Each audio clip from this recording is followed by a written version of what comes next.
Hello, I'm Edward Newsom, And I'm Billy Manning. and we are Chatterbox Cinema. And today we're playing top 10 favorite movies guessing game. Yeah, so to start out, I'm going to give you an example. So I thought we would do something like if you get the movie right in the first guess, the first hint, it's 5 points. Second hint is 4 points. Third hint, three. Fourth hint, two. And then last hint, 1 point. So we're trying to go from like vague to more specific to try to like help each other get the movie right. So I'll give you an example round. Okay. Here's an example practice round. Native American. This is a Native American film with like a Native American cast, I should say. Oh, Like some of so them no, are. I can't remember the name of the movie, but I was thinking of that one with Johnny Depp. No, it's not that. So that would be like example of the hint. I just say like Native American. It's kind of a vague hint, but it gives you a little bit maybe, but not like so much. Like we'll figure this out as we go. Okay.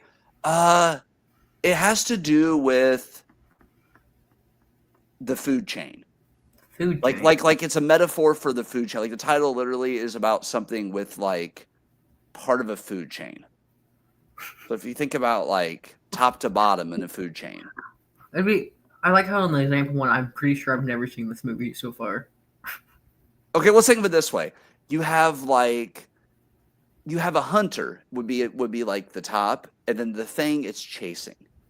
Okay. There's a Okay. term for that. The thing that's going to be caught and eaten.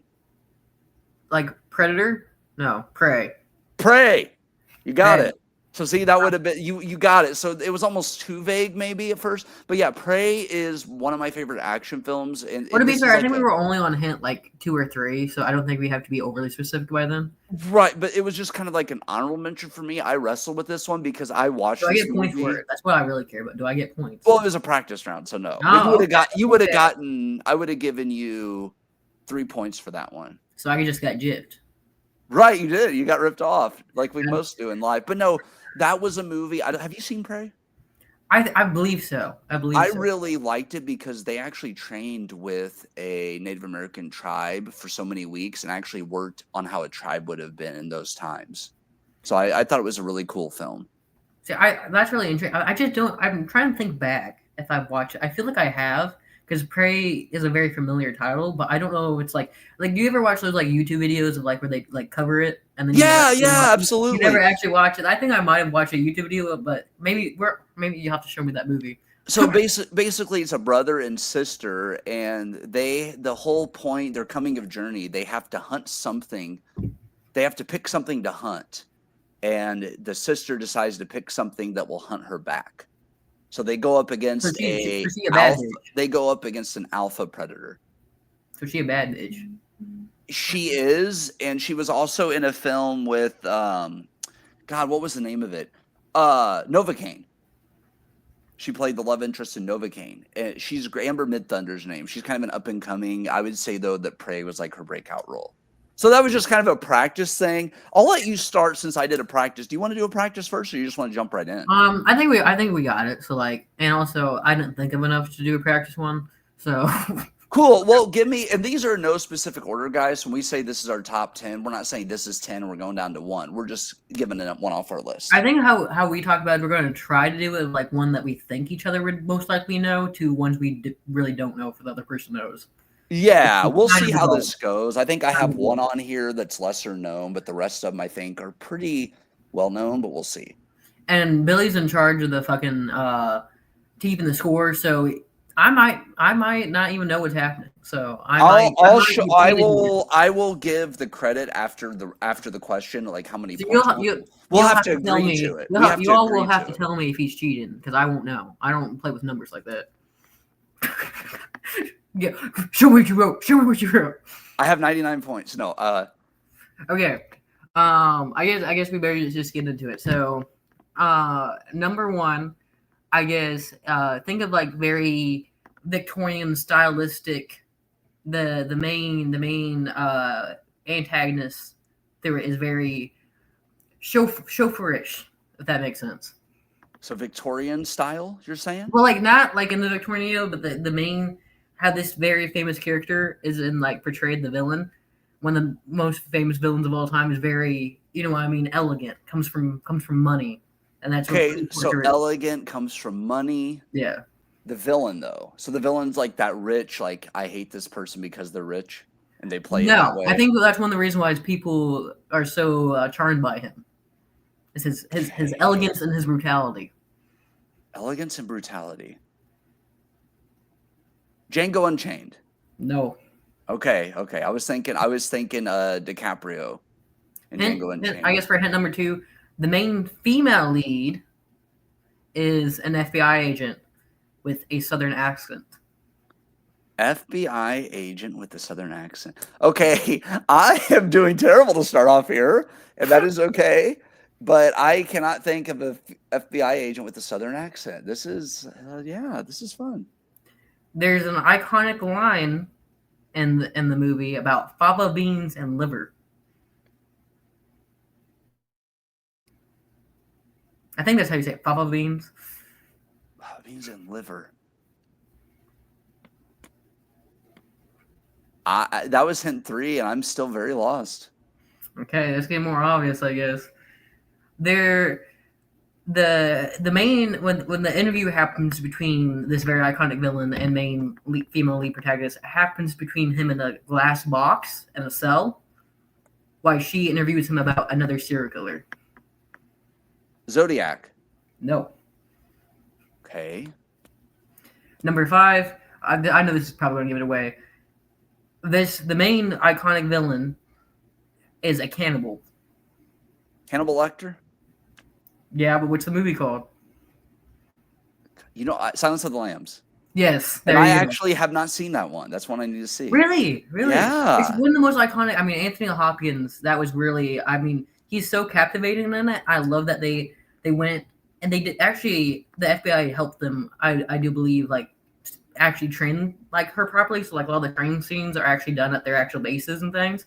And that movie is all about is it like a secret feminist piece because it's all about Clarice and there's all these beautiful shots. Like one of my favorite shots from that movie is Clarice in the elevator, and you see her surrounded by these men, and she's just like this tiny thing.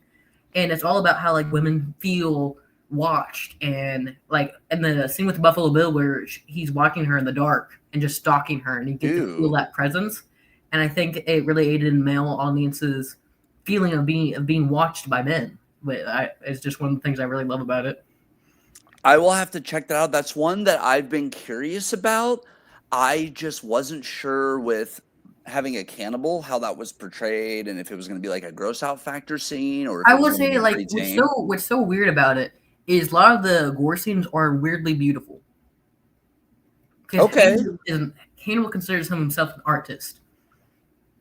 So would you say it's filmed in like an artistic way then? Very, very. The cinema of it is beautiful. I think one of the scenes that come to mind, there's a scene with an angel. I won't give too much away, but he gets out by killing these guards and he basically hangs him from the back and like skins him, and they walk in on this beautiful scene, and it reminds you of almost the Sistine Chapel, and you see this angel, this bloody angel, this body, and like he finds beauty in the terrible, gross, like, but like he frames it. It's art to him.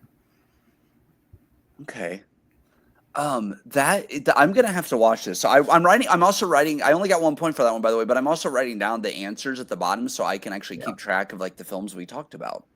So I'm glad you thought ahead. This might be one that you and I. No, I'm just winging this. This might be one you and I sit down and watch together and actually review I for would this love channel. to do that, but just know I'm going to pause it every 15 seconds to be like, look at this, look at this, look at this, because that's one That's of the fine. that they're just packed with so much detail that like, because I've read all the books. I think you know like Hannibal's one of my favorite. Like I just yeah. dressed up as Hannibal for improv stuff and all that stuff. Like Hannibal, I also love Hannibal NBC show. So I would love to watch that with you sometimes, where it goes more in his relationship with Will Graham. Sounds good. Sounds good. Okay, I'm gonna do my first one. First hint I will give you is this all sort of starts with the main character is outside and he hears a voice tell him something he should do.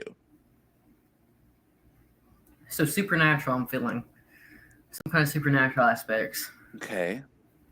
So what are you thinking based on that? Like he hears a voice that tells him to do something. And I will say you are right about there being a supernatural element within this film. Yeah. But in a different way than what you would expect. I don't.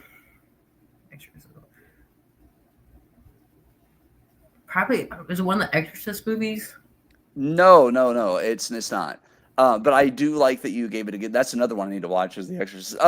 Okay, how about this? There are people from different eras, characters from different time periods show up in this film. Like So, there's so different there's like people ghosts. that the main character they run into people like young versions of people that would have been from a different time. So it's weird the way it works. Like you almost have to watch it to kind of understand what I'm talking about. It's like they meet people on their journey. Only I know this is wrong, but the only thing I can think of is The Shining, where Okay, no, he goes to the ballroom. no, it's not The Shining. It's not The Shining. Okay, let's see. Hint number 3. Let's see if I can give you a little bit. There is a sport involved, if that helps narrow it down. That confuses me so much more. I don't even Yeah, know. this movie definitely is very sport themed. Sport themed. Yeah, there's definitely a I don't think I've game. watched many sport themed movies. That might be the issue here. Then okay. Um, Go ahead and give a shot. oh god. If you don't know, I will give you a little bit more of a specific hint. Ooh, trying to think of the name of. I'm trying to think of the name of this movie. It's the one you know, like the dude from the zombie movies, from the Disney zombie movies. I'm not sure. I'm trying to think of his name. You know, like the one. What is his name? I'm imagining because I think I've seen a trailer for this, where he's like a football player and they're attracting the school or whatever. Okay, that's not it. It's not football. Okay. Okay. Hint 4. It's in Iowa. So it's kind of in the middle of nowhere. This movie takes place in the middle of nowhere, and it inspired something to be built in real life. There was a promise made, and they actually ended up building something because of this film. This film actually inspired a location you can physically go see, and they've actually had a game there between the White Sox, and I'm trying to think who the other team was. I think it was the Yankees and the White Sox. Man, you really came out swinging. You know I don't know sports like that. Like I play video games in theater. Like Okay. I watch anime. I'm not. Okay. How about this? I will give you a quote from the movie as the final hint. Okay. Because I have no idea at this point. If you build it, he will come.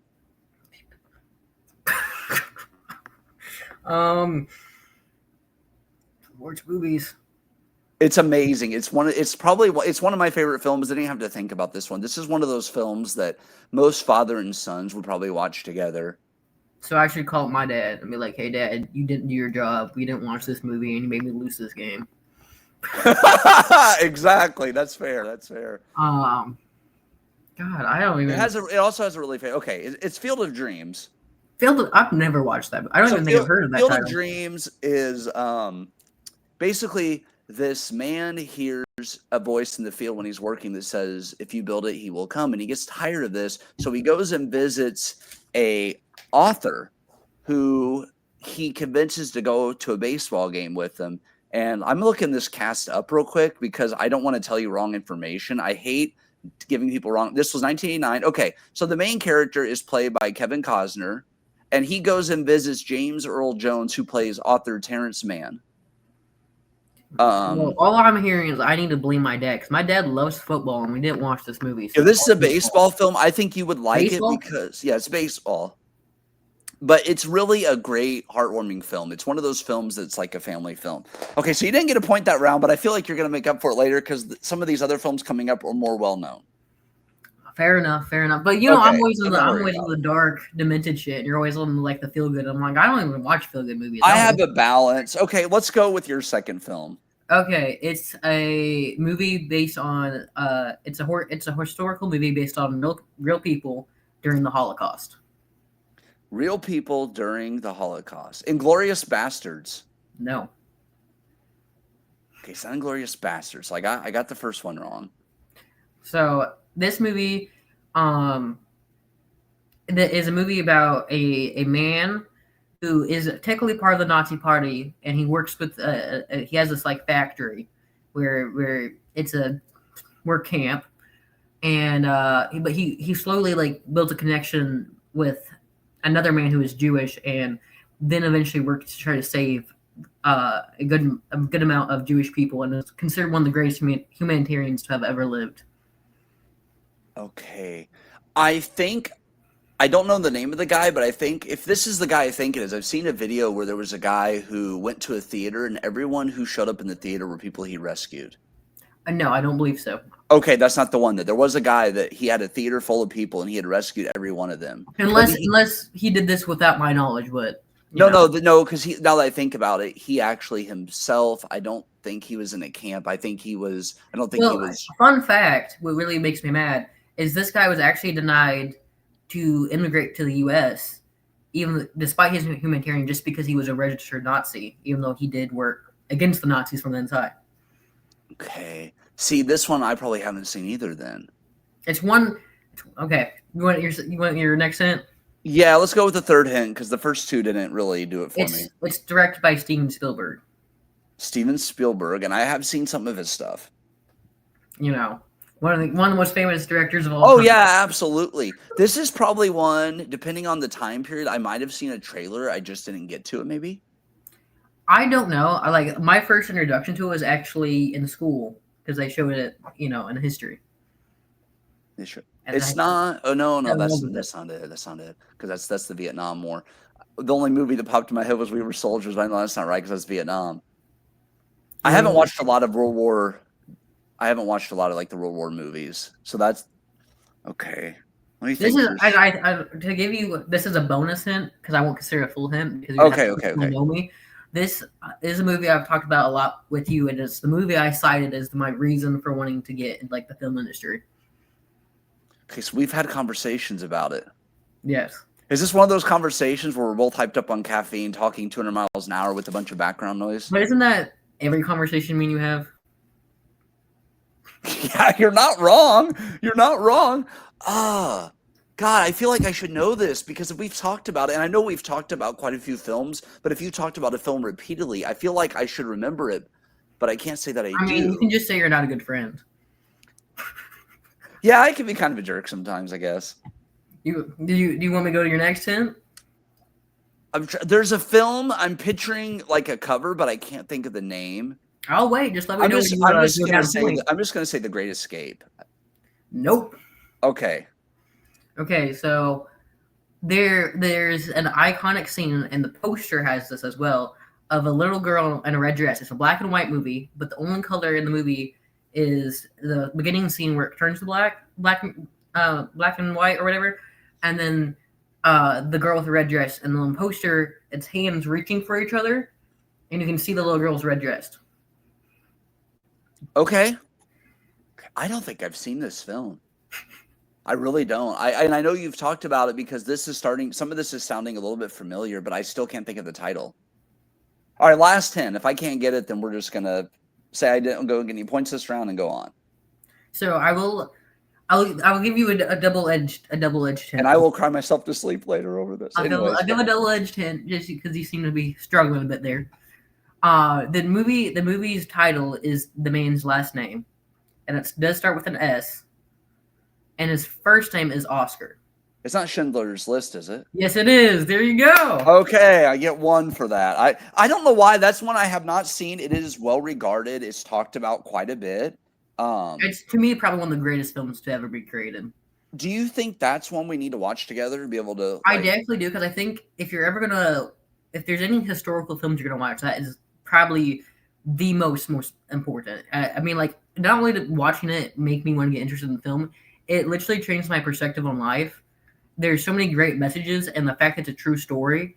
By the way, the acting is so good. The guy that played Amon Gut, the main. So there's this woman. I can't remember her name off the top of my head right now. The main Jewish woman he antagonized was still alive when they were filming the movie, and she literally broke down and could not get near the actor because she saw the real Amon Gut with how well he acted it. It terrified her. Oh wow! Then we definitely, because it's so influential to you, we need to watch it together, because I think with a lot of film lovers, you have those handful of films that really pull you in, but then you get one that really makes you go down the rabbit hole. And so I think those kind of films we need to watch together. Yeah, I knew when I saw that, I never watched a movie that made me feel that impact. The one of the lines that I think gets a lot of people is at the end when the war is over, all the Jewish people bring Oscar a ring made of scrap metal and different things they found, and he starts to break down and cry, and drops the ring, and all he was saying is, "I could have saved more. I could have saved more." And they Wow. all of the people he saved, I think it was like it's like 1,200 people he saved. Oh my All surround, gosh. like surround him, and like That is so it's such an cool. impactful moment. You know what I mean? And you get that comparison of between because Amon Gut and Oscar Schindler kind of start in the same place at the beginning of the movie of these kind of womanizing, only looking out for themselves, and then Oscar is changed by these people. Why Amon Gut becomes this awful human being who would eventually lead to his own execution. Okay. And Amon Well, Gut is one of those villains that shake you to your core. we need to watch this together. This sounds awesome. Sounds really awesome. It's literally to me probably the most impactful experience of cinema I had, and I'm glad I watched it. I would say it's sometimes hard to watch because of the cruel nature of it, and knowing that this actually happened to people.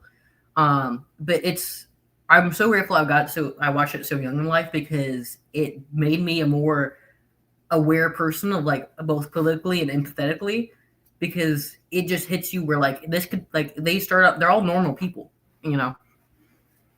Like So it's like it's an cruel. it's everyday people making a big difference in the world and the impact an everyday It's person like can have. it teaches you that there's a choice. You can either go down Amngut and chase power and all these things, or you can learn to be more self-sacrificing, like Oscar Schindler. Both men start at the same place from opposite directions, and one's will forever be a historical terrible villain that killed thousands, and one will be one of the greatest humanitarians to have ever lived. So would you say it's a good character study then? Yes, it's and also what's really interesting is the relationship between Oscar Schindler and Amon. They're back and forth through the entire film. Okay, well, we will definitely have to watch this. If they ever do like an anniversary theater release, I would love to see this one on the big screen based on what you're telling me. I would tell you the visuals are crazy. Okay. We're gonna go on to the next one. The first hint I will give you Hold is up. Sorry, yeah. no, Sorry, I'm go ahead. skipping. One thing I would do want to point out: this was put out at the same time as Jurassic Park, and Jurassic Park was this big cinematic masterpiece for all of its new technology. Why Schindler's List, who I think won the Oscar for Best Picture that year, I believe so. Take that with a grain of salt. Was completely done with a handheld camera, no fancy technology. Done like there's like these shots that are done in one fell sweep where it makes you feel like you're actually in it. Okay, then we definitely need to see that because just the way the way a movie is filmed makes a huge difference. If It they're really wanting does. you to feel like you're part of it, then it just pulls you in Especially even when they more. do the liquidation of the ghettos, you were like feel like you're about to get trampled, and there's people being dragged out, and you feel like you're one of them, and you're getting bounced around. Okay, we're definitely gonna watch this at some point. Do you have a copy of it? I have the streaming services. You know, I'm a streaming person. Oh yeah. I have Okay, it. Don't you worry. the next one for me, it is based on a real person, but heavily it's fictionalized. There are definitely I need to read the book. There's tons of books about him. He changed entertainment. The character this is based off of his name's not in the title, but it is based off of a real person, but it's been fictionalized as Okay. far as like the specifics with his Only one life. I can So think of. I know this is probably wrong, but only one I can think of from the top of my head right now is Bohemian Rhapsody. that's not it, but that's a good guess. That's a very good guess. Okay. Let's see what else. So one thing he was credited for in the film, I don't know about real life, was giving outcast a home. So he basically found these people who weren't necessarily accepted. They kind of had these abnormalities and he took them in and created a group. So it was a bunch of different people coming together to entertain. Greatest Showman. Yeah, you got it. You got 4 points that I round. You will were say I do really like the movie, especially to the musical numbers. As someone that loves musical, I was so disappointed when I actually looked into the real person. Apparently, he was not that nice of a man in real life. I was expecting this nice man that ride elephants and did all these things. No, it just turns out he exploited people. But you know, we can just gloss over that. Well, no, the whole thing is it's almost like with the way Hugh Jackman portrays him, it's almost like a what if. What if this is how the Barnum thing went? What if instead of the years of abuse and animal abuse and all the things that come with it. yeah, because I myself as a kid went to the circus and I had no idea the way they trained or treated elephants, and it's absolutely just horrible whenever Yeah, you I hear will about say that this. was, but like I gotta say, the music numbers still hit today. Like no matter what you think of like the actual movie, sometimes like uh the other side is still on my playlist today. Like it's just one of Yeah, those. yeah, yeah. I love the movie because I like how it opens and ends with the same song. They give you a little bit at the beginning and then it ends with the same. And I just love that there's that follow through. And then of course Zendaya, Zac Efron, Hugh I would say Jackman. their chemistry was actually really good.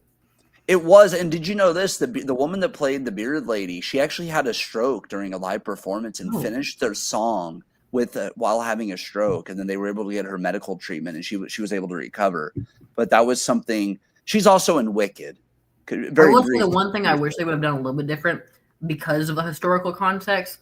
I feel like some of the quote unquote freaks were very much overshadowed by the typically pretty looking people. You know what I mean? Like Yes. their stories weren't as involved. I'm like, well, if we're gonna do this, we might as well not give Barnum all the credit and actually look at who these people were, their stories that maybe have been forgotten to time.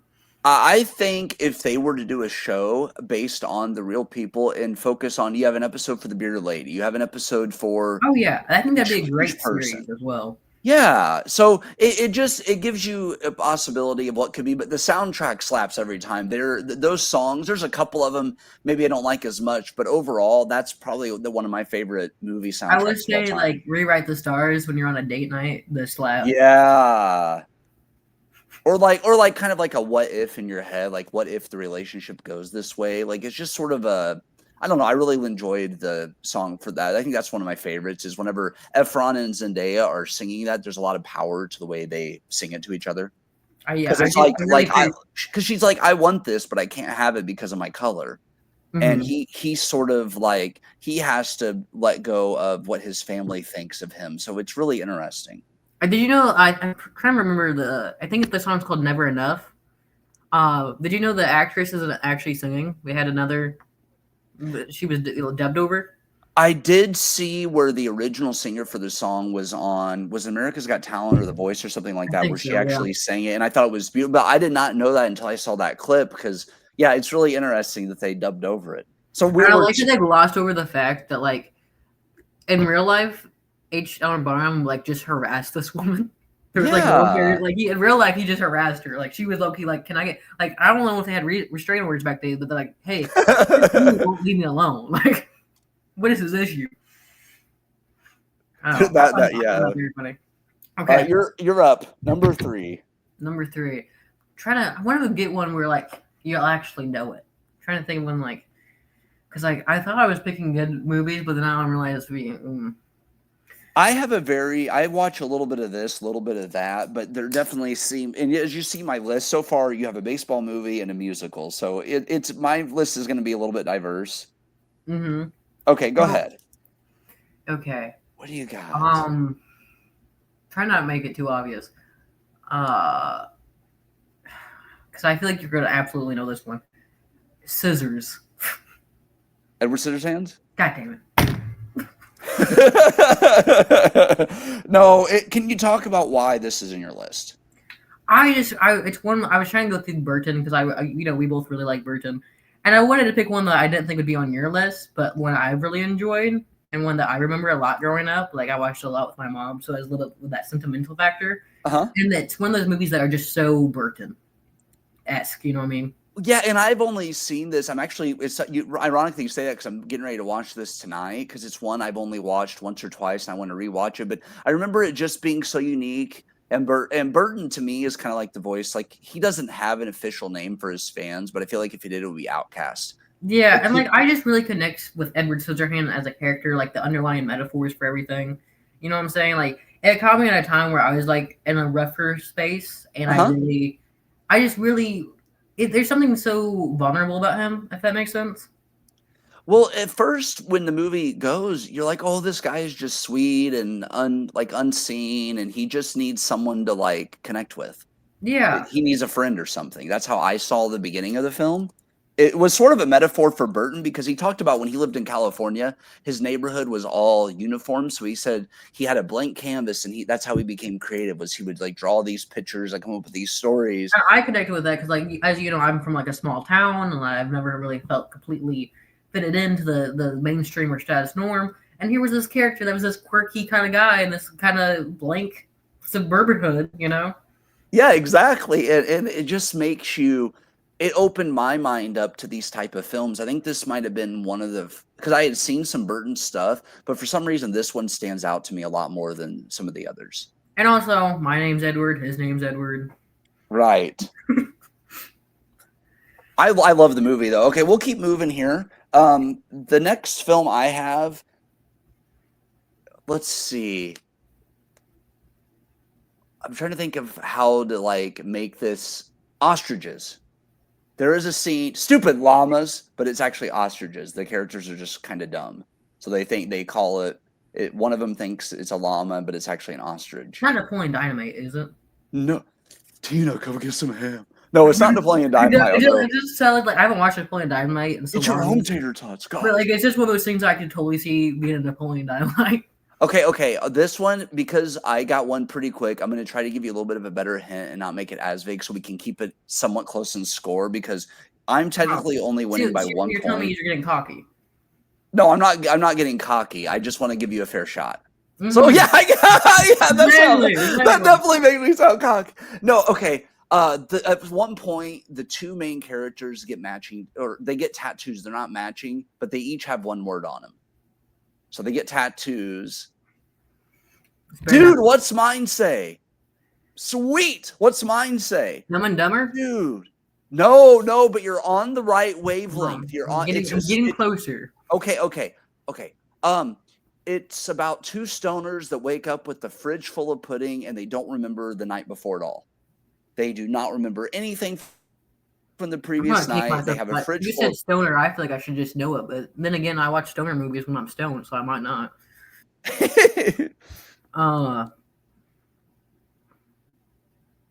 Yeah, they wake up. They don't remember anything from the night before. They have a fridge and cabinets are all just full of pudding. Full of pudding.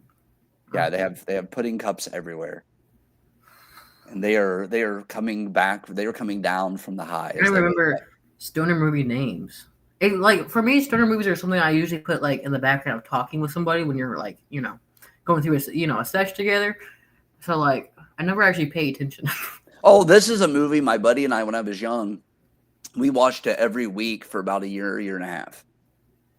It was just like our favorite film for that time. And it still sticks with me. It's like one of those, everybody needs a movie where you turn off your brain, you just sit back and enjoy a laugh. This is that film for me. So I don't even have a guess. I'm trying to think. Okay. Do you want me to try to give you like a little bit more of a, I'm trying to think, more of a next hint? Okay. There is a device that its mystery is only exceeded by its power. And they use that line a lot throughout the film. I don't think I've watched this movie. Device by its power. Yeah, its mystery is only as exceeded by its power. That sounds like some dramatic anime bullshit. It's not. This is live action. It's very cheesy. It's very silly. It's got two actors who are known for comedy. One has been in a series of comedy films that have had 9 different films, but he's only in he's in the originals and like the remake and like some of the newer ones, but he's not in the in-between ones. They did I'm just gonna say he's in American Pie. One of the main actors is in American Pie. I'm giving this as a bonus hint. He's in American Pie. He's in American Wedding. I like how you say I'm gonna give you an easy one, and then I don't have any I figured you would have seen this one. I probably have, but I was probably stoned. And not in like the medieval kind where they were throwing weights on you? No. Oh, it does straighten out your back. It does straighten out your back, though.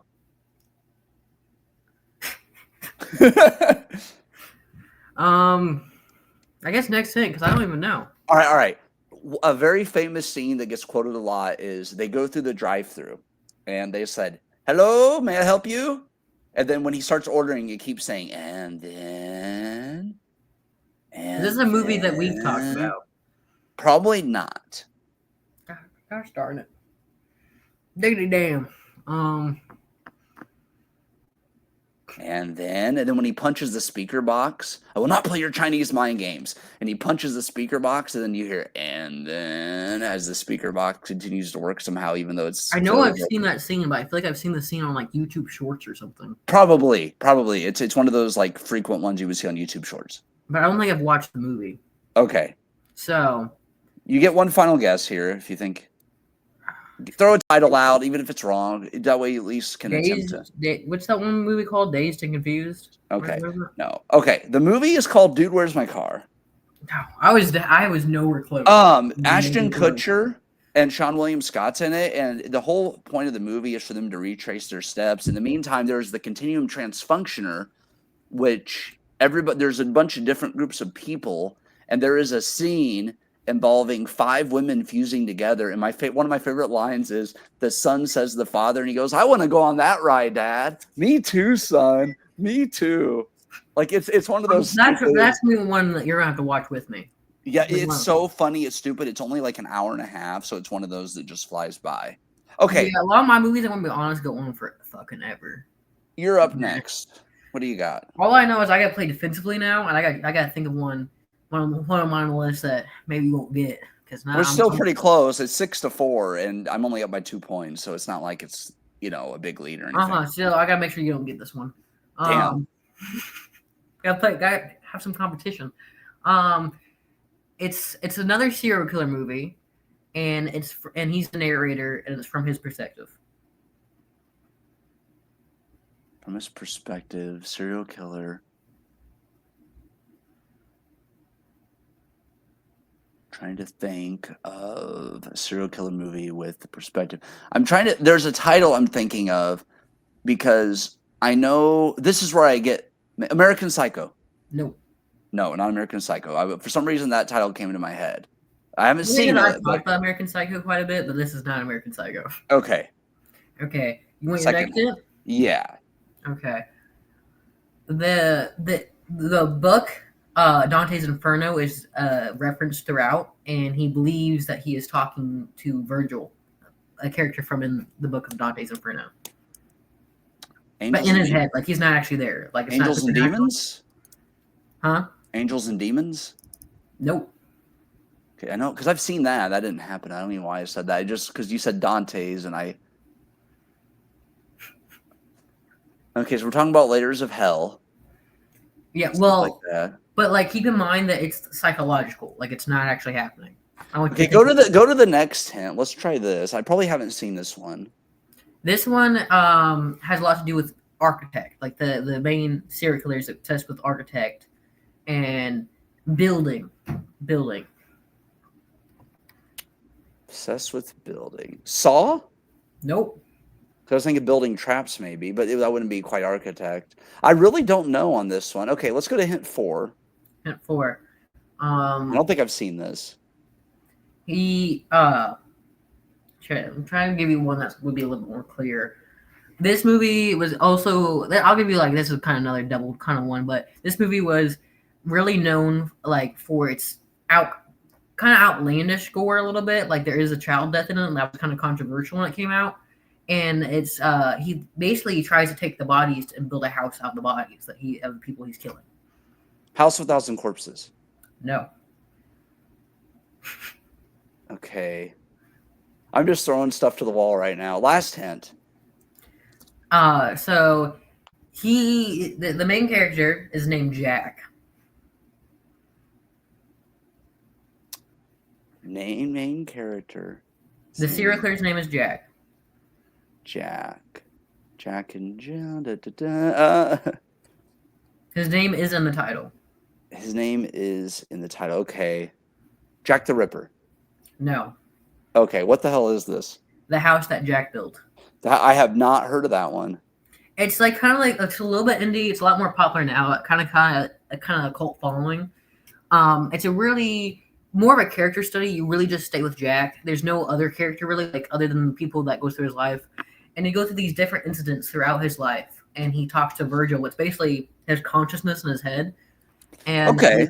And it starts from like all his different killings, and he's really obsessed. like he has like this weird OCD kind of thing that, and like through almost misfortunate events, he gets away with it a lot longer than he should, and he believes it's because like one thing I think is really cool is like Jack Conway refers to the fact that God must want him to, because like one of the scenes that I think are so iconic is like he gets in this woman's house by tricking her, right? He knocks on the door, pretends to be like a police officer, and eventually gets in her house and kills her. And then because of his OCD, he was going back and cleaning it, right? But then when the police show up, he doesn't know what to do, so he just ties her to the back of his van, right? And she gets loose and drags her from the back of his van while he's driving, so her face is just skidding down the road. And so there's a trail. There's literally a trail to him. And then the minute he looks out and he goes like, there's this, oh, damn, right? Rain begins and gets rid of the trail. Oh, wow. What luck. And then you see that instance throughout because he believes that he's so smart. Like, it kind of, and like Virgil's like, well, that was just dumb luck. And Jack's well, like, maybe it was fate. Because like he's that real, like, sociopathic ego complex going on. Yeah, this sounds intriguing. I mean, it wouldn't be one that I would have ever seen. When did it come out? Like, what time period are we talking? When were this? 90s, let me look 80s? this one up. Yeah, because I'm curious, because this is one I haven't heard of, and I'm kind of surprised, because I tell people I am new to horror. I actually met a guy at a convention, we were discussing it. 2018. 18. Oh, okay, it's not that long ago. I don't know how I missed it. I just missed it. Matt Dillon plays Jack. Okay, wow.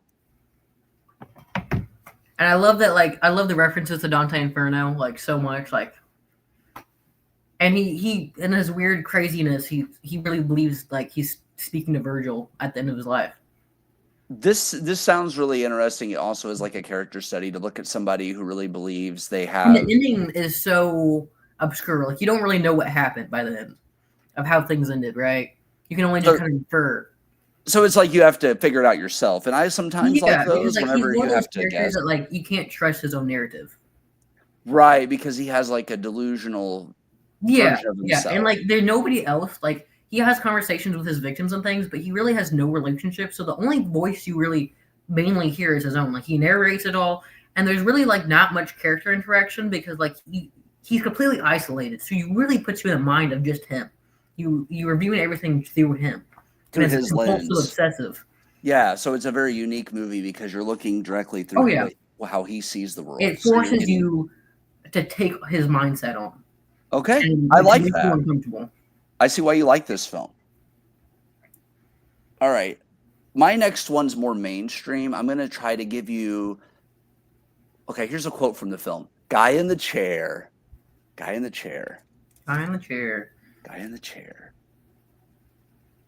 I've just given you a vague. I don't know. Spy Kids. That's pretty vague. Ooh. Those are ones I actually do own now, but no, that's not from Spy Kids. Okay. Let me go a little bit better. There is a big twist in the film where you find out that the love interest's dad is actually the main villain. That the love interest, like there's a villain that the main hero faces, but then he finds out that the father, that villain is the father of his love interest, his crush from school. So it is a high school movie. It takes place in high school. Is it one of the Spider-Man movies? Ooh. Okay, you are correct. It is a Spider-Man film. Okay. So I think I almost need to just give this to you. Because like there's so many. I don't know the actual names of the Spider-Man, like other than like I'm gonna go ahead and say you're in the lead. I will go ahead and give you this one. It's Spider-Man Homecoming. And the reason I love this film is because for so long, let me think about this for a second. I liked Tobey Maguire's portrayal of Peter Parker. Listen, here's my thing though, with Tobey Maguire, right? Yeah. I don't think Spider-Man, love Tom Holland. I almost prefer him 90% of the time. But that one scene with like the impact of the scene on the train where he stops the train and the people. Yeah. Like, that has never been taught for me in Spider-Man verse. Okay. Okay. So what I was going to say was Maguire to me was a great Parker, and Garfield was a great Spider-Man, but Holland could do both seamlessly, and that's why he's my favorite of the Spider-Man. I'm probably gonna I might get flamed for this. I don't really find, at least in the more recent films, Tom Holland's Parker to be convincing at all. Really? Like, I feel like Marvel's been very Disney-fied, and all these characters have lost a lot of depth, and they're very marketable. We'll put it that way. Okay, I can see where you're coming from on that, and I can actually agree with part of that because they do seem to be kind of like selling out a little bit with certain things. Yeah, I almost The feel re- like once again, I almost feel like they need to end the Tom Holland Spider-Man. Like, just it's time for sometimes it's time to put down the mask. Enough has been done. I will tell you why I love this film. The twist when you find out Vulture, played by Michael Keaton, is the girlfriend's dad whenever he knocks on the door, and instead of the girlfriend, the love interest opening the door, he opens. And then at the end of the film, there's a scene with Vulture and one of the other villains, and he has a chance to reveal who Spider-Man is, but because he protected his Spider-Man, was looking out for his family, he chooses not to reveal that Spider-Man's Peter Parker. So I love the dynamic between the villain and hero, that the villain, you can understand why he's doing what he's doing because he feels like he was cheated because like the what was it? Like they took the Avengers or whatever, like a affiliate of the Avengers took over their work site. So it led to him feeling like he had to take matters in his own hands. So Vulture isn't truly evil like Green Goblin at times, but he's also not good. He's sort of in that gray area where you can sympathize with him a little bit. So I loved, and then the teacher, there's a scene where he says, I can't afford to lose a student, not again. And just the way they did that first one, I think I saw that in theaters three times, 3 days. I think I saw it 3 days in a row. See, I'm gonna be honest. I've only watched it once, and I didn't think too much of the last Spider-Man movie. I won't lie, but this was the first one with Holland. Yeah. I didn't think. Well, I'm saying I just didn't think much of it. I've only seen it once. Okay. I like the second one. I remember really liking the second one a lot, and then I've watched that one a few times. See, the second one is more disliked overall. I don't listen. I'm just like me personally. I like the second one. I did not like No Way Home. It was fan service. I mean, they were doing. That's when like the Disney effect had hit so hard. I'm like, oh. But like, I liked the way they did it though. But I will say that just talking about the first one, I just felt like it was exciting. It was fast paced. There was good storytelling. I remember liking it. I just don't have much to say because I know I've only watched it once. I don't know why I didn't go back and watched it. I remember enjoying it, but I just can't remember too much of it because I've watched the second one a lot more than I've watched the first one.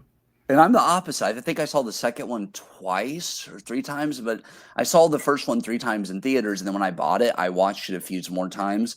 And it's just one of those films that I would say it's... Well, so what year did that come out? Because I always have a feeling that I probably saw this in theaters with like a parent, and I would have been like... Let me look it up real quick. I need to pick up my phone because I've been trying to do better about like not getting as fidgety and trying to be on my phone when I'm talking and stuff. So that is, but I will use it just to look up stuff. Let's see. Okay, we got to fact check ourselves here.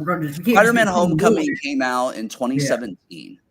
So I'm 19 now. So how old would I have been? Quick math on that. 8 years ago. So I would have been like 11? Yeah. So I probably watched it in theaters at 11 years old and just didn't think about it again. Probably. I just love the first one so much. The only issue I did see with it, and I understood what people said. So in Spider-Man Homecoming, you have Iron Man there, and there's always been like almost another character to help get him started. So it almost felt like you said, they Disney-fied it in that regard. That, but I love the way it was shot. I think the guy that played the villain was Jake Gyllenhaal, right? In the second one, yes. Yeah, I did not like him. I did not think he gave the really great, and I was really disappointed because I liked Jake Gyllenhaal most of the time. Me too. I just didn't feel like I didn't really empathize with him. I wasn't really scared with him. It was just kind of like meh. Yeah, that's why I like the first one better because the villain Keaton was just did such a good job, and Keaton's had a big resurgence. You know, since then. We'll have to go back to that because that's one I probably watched in theaters and like as a child was like, wow, fancy, and then left the theater going, what do you know? Yeah. All right, we're trying to time this out because we have 10 each. So our goal here, I think, what number are we on? I've lost count. We've done the first 4 each. It is your turn for number 5. Okay. The main character is a professor that stays in his apartment and does not leave really. He's a professor. He's physically disabled for the most part. X-Men First Class. No. Okay, because I was thinking Professor Xavier. and that was kind of like my The first. main character is gay and left his wife and has a strained relationship with his daughter. Ooh, this sounds. I like the. I mean, I like the plot so far. Like the like kind of what you're giving me here. So the professor, he left his wife, and he has a strained relationship with his daughter. You said. Yes. Okay, it's not that one. Um, a strained relationship with his daughter. I honestly, the only movie I could think, and I know it's not right, so I'm not even going to say it. So yeah, Just want your let's, next hint? let's go to the next hint. Okay. He is extremely obese. The Whale. Yes. I There have you go. not seen it, but I remember wanting to see it and seeing a I think we've trailer. talked about it. Well, I saw the trailer for it, and I'll be honest, it looked like one of those like really emotional films. It's one of those that gets you in the field. The final scene gets me every time. And I can watch those type of films, but I have to be in the right mood for it. Oh yeah, but I would say like Brendan Fraser's return like hit me on a personal level after everything he went through. It's pretty well known, Yeah. and to see him come back in such an amazing way and then win at the Oscars, just made the movie that much better. To because like the movie is fantastic, the acting is fantastic. It's a very and it makes you feel claustrophobic because it's kind of almost like a play. Like you don't leave the one spot, and there's only Oh about wow. a handful of characters. Like the cast is really really small. Like I think there's only like 5 actors listed, and you get to see like in this. It's more of just an in-depth study of these complex relationships and like how hard life can be, and not everything has a simple understanding.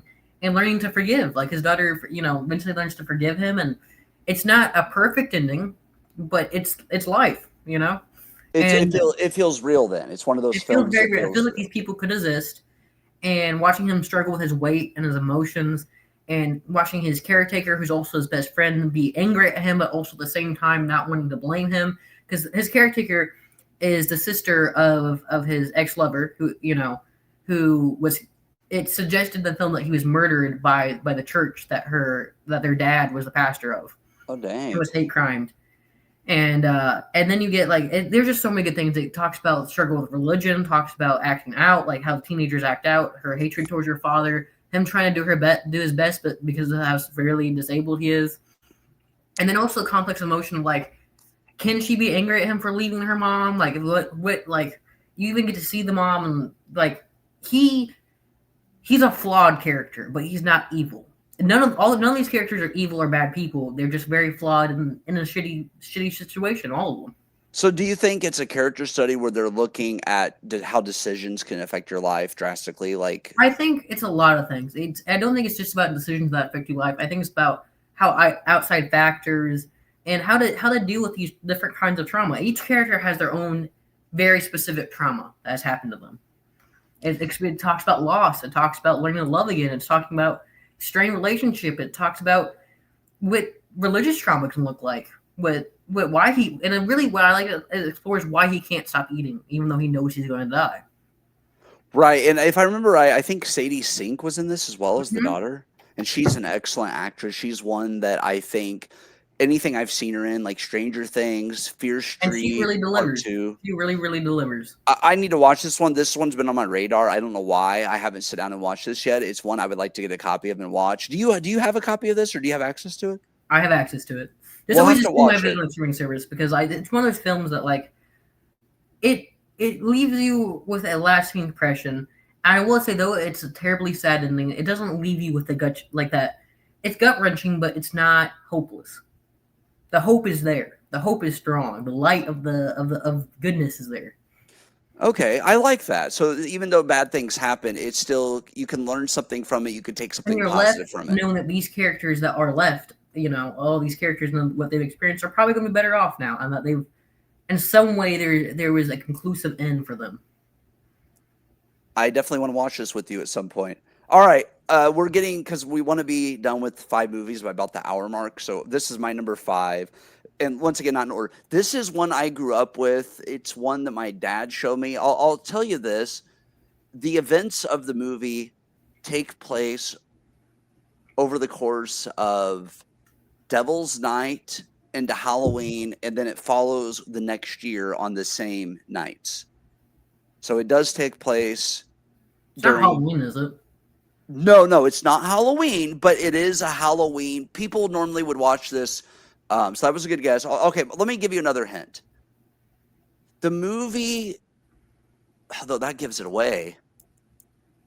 Okay, the movie's really interesting because you have a cop involved who wants to do the right thing and does the right thing, but then that means holding secrets from his other cops, from his captain, from other people, even though he risks losing his job. And at one point, he is suspended from the force because of his decisions and what he's doing.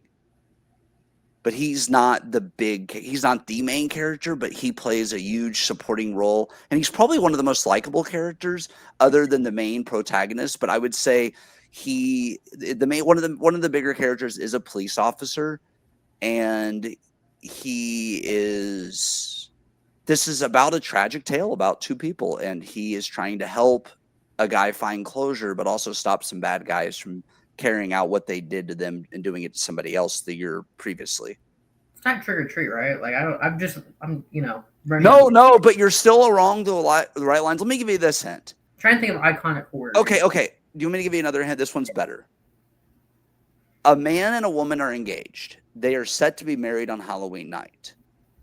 They are both, one dies immediately and the other one dies in the hospital hours later, but suffers. The Strangers? No, not The Strangers. Okay. I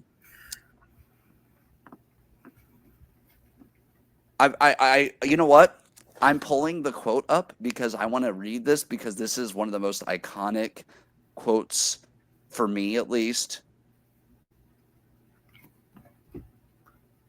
Let me read this to you. Let's see if I can get it. People once believed that when someone dies, a crow carries their soul to the land of the dead. But sometimes something so bad happens that a terrible sadness is carried with it, and the soul can't rest.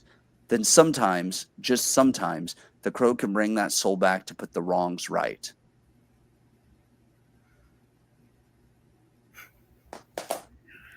It's one of my favorite all time, but this is just like an amazing film that I think it was a cult classic. And then it just blew up. It found its audience later. It became much bigger.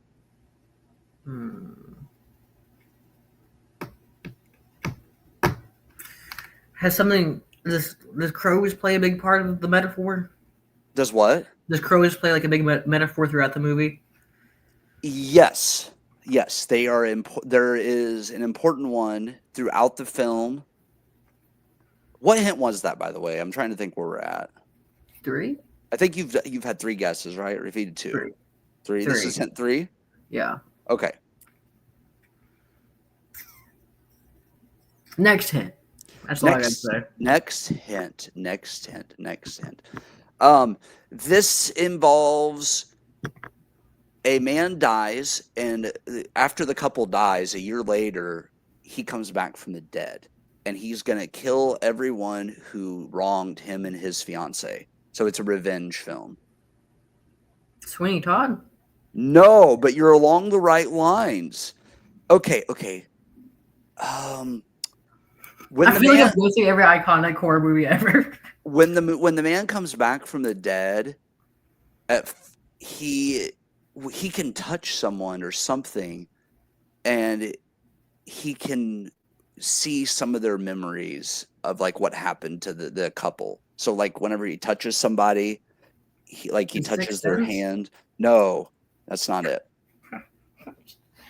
Okay, are you ready for the reveal? I guess. The Crow. See, I was gonna say The Crow, but I'm like, no, that can't be right. That's one of my favorite films. My dad showed it to me. It also is how Sting, the wrestler, got the white and black makeup because Scott Hall saw the movie and he's like, hey, you need to try this makeup out. And then he did these messages and he would come down from the ceiling, from the rafters. The Crow is one. If you haven't seen, we need to watch it together. That's like one of my favorites. I need to rewatch it. Didn't the main wasn't one of the film? I think I'm thinking of something different. Brandon Lee died during the film. A blank I think if I remember right, something happened to hit him in the stomach, and they weren't able to He save was him. shot. The blink. It was supposed to be a blink, and it was a real bullet. Yeah, yeah, and it Like got into his that's I stomach. watched that one. That's the one I watched. Is his I version. love it. It's one of my all-time favorites. Okay, we're going to number 6 for you. Okay. Trying to think of one that would be really good for this one. Because I want to kind of get out of the dark and mysterious. Because I feel like all Okay. mine's been kind of grim. But I'm realizing I'm just maybe a grim person in general. Like maybe this was just who I am. This one that might actually surprise you. That's my favorite. It's a musical. So it's a musical that is probably the most famous musical movie. Sound of Music. Nope. Okay. It's a love story about a couple that come from two different worlds, kinda, and it's after. I'm not. That's gonna give it away, but it's a couple of about polar opposite couples in high school. West Side Story. No, that's a really good guess. I think. Damn. You want another hint? Yeah. So the couple they meet on vacation, right?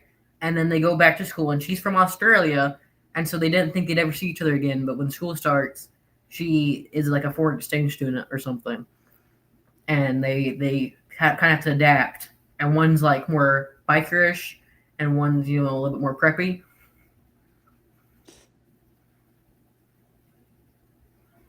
Bikerish, preppy. Not Grease, is it? Yes, Grease. Grease. Okay, I forgot about the exchange student detail. This is one my grandma had on VHS. She had very few movies, and I was sitting there by her VCR, and I watched it, and I instantly just fell in love with it. I rewatched it recently with my partner, and I just like reminded me how much it's just a fun, feel good movie, Like all the actors that are supposed to be in high school look about 45, but it's like one of those that look past it. Like you know what I mean? Like it's just fun. It's a good time, kind of compelling story, and it's a good one if you want to like cuddle up next to somebody and watch. We actually had in our area, they didn't get the car, something happened, but they did bring a couple of like the smaller actors and actresses from the film to our area to the drive-in to actually do like a meet and greet before the film. So that's just really cool. Like a lot of my movies, I was looking at my list, are pretty pretentious. I'm like, I can't be the pretentious prick between the two of us. Like I gotta choose one movie that's Well, that was like with me. That's the reason why I threw on Dude, Where's My Car? Because I didn't want to feel like, oh, this guy watches all the highbrow stuff. I wanted people to see that like I will watch a movie if it sounds intriguing, no matter if it's kiddie, girly, manly, rom-com, whatever stereotype I you know want to throw all at it, mine I'll be check it either out. like Oscar-winning films or like these really indie kind of, you know what I Yeah. mean? I don't want to come off as that, that one prick. Like I can't believe you haven't seen this movie. It's a.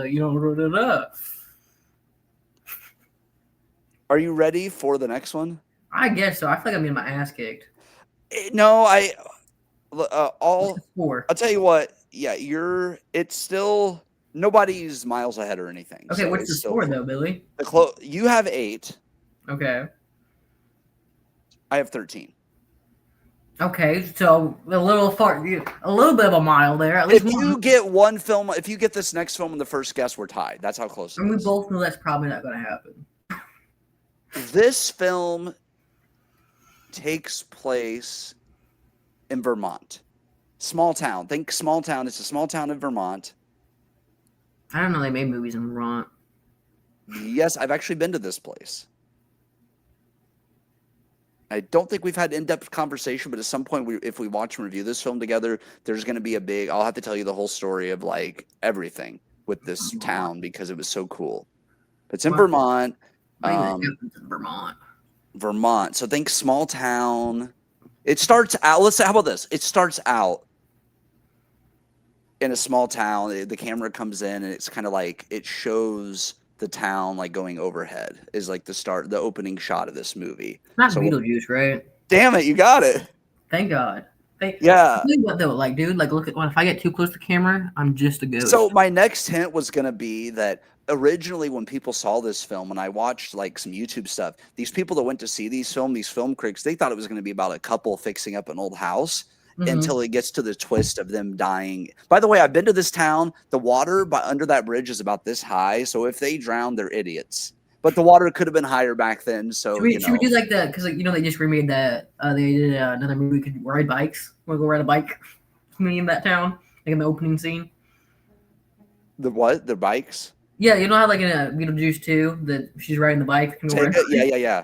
Yeah, and I saw that sign. They repurposed the sign in the bridge. There's a bridge there, but the covered part that was only built for the movie. The original one's in pieces, but the new one you can actually see it down the road. They Mhm. have they actually put it over some picnic tables, and there's a restaurant right there, and then there's a ski lift. Now the restaurant was closed when we went. There was no public bathroom in this town, and we really had to pee. So we were not there very long, but the people were nice. I will say, the guy we met that kind of told us about the town, he actually helped on the set, and he said Ortega rode past him and his wife's house while she was doing the scene. And as you know, she's my favorite actress. So if This is you miss, listen. I will say you did throw me a bone here. You picked a movie that you knew we both really really like. oh, there's something magical, and I didn't get introduced to this movie until later on. I think my first viewing of it was probably I had a coworker of mine that had a sleeve of Burton, and I Yeah. was like, and that's how I got down the Burton rabbit hole. But the only movie I haven't seen yet, I had a copy, but it had disc rot, so I had to throw it away. Is the Planet of the Apes film, and I was told I'm not missing a whole lot. I like the Planet of the Apes series if you take it for what it is. Okay, but Beetlejuice as a whole, what I love about it is you go from it starts out with a couple not wanting to sell their house.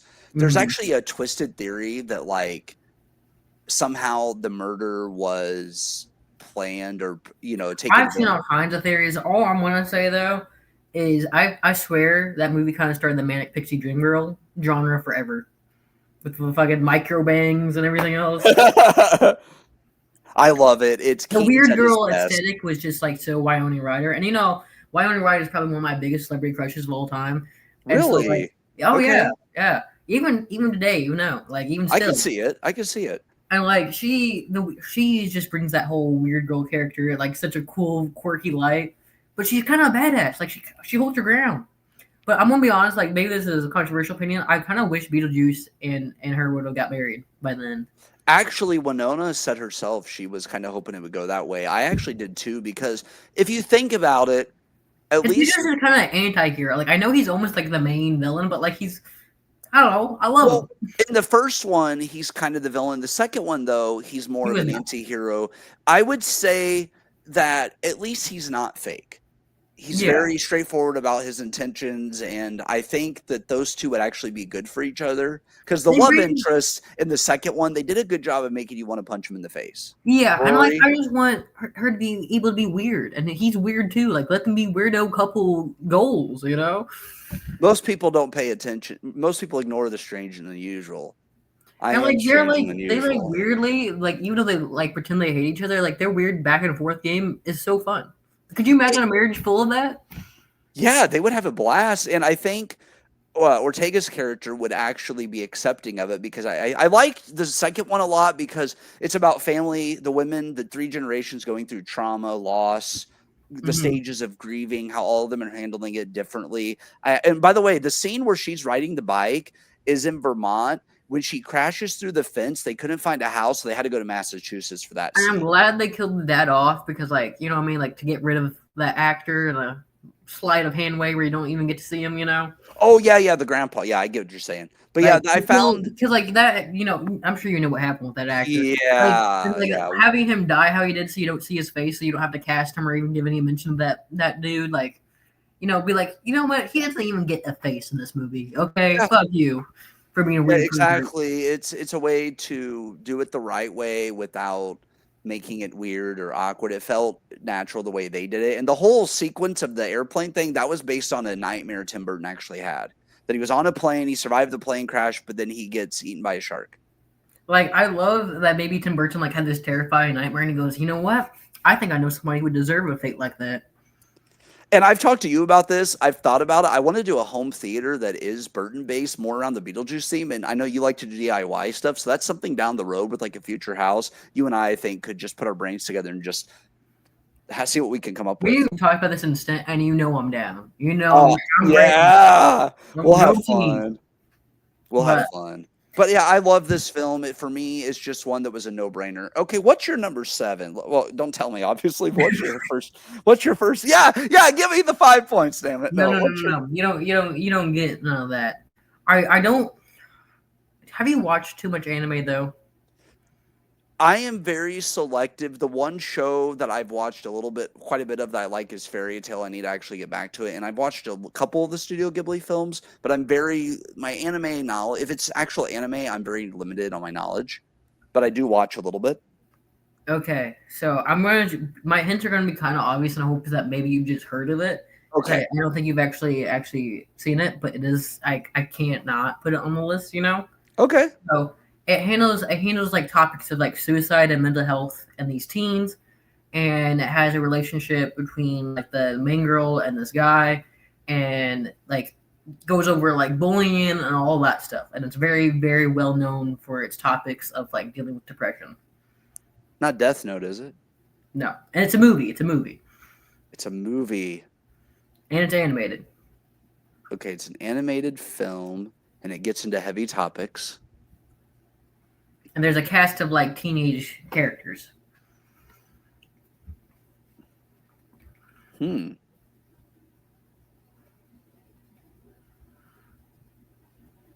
Yeah, this one doesn't ring a bell. I will go with the next hint. Um,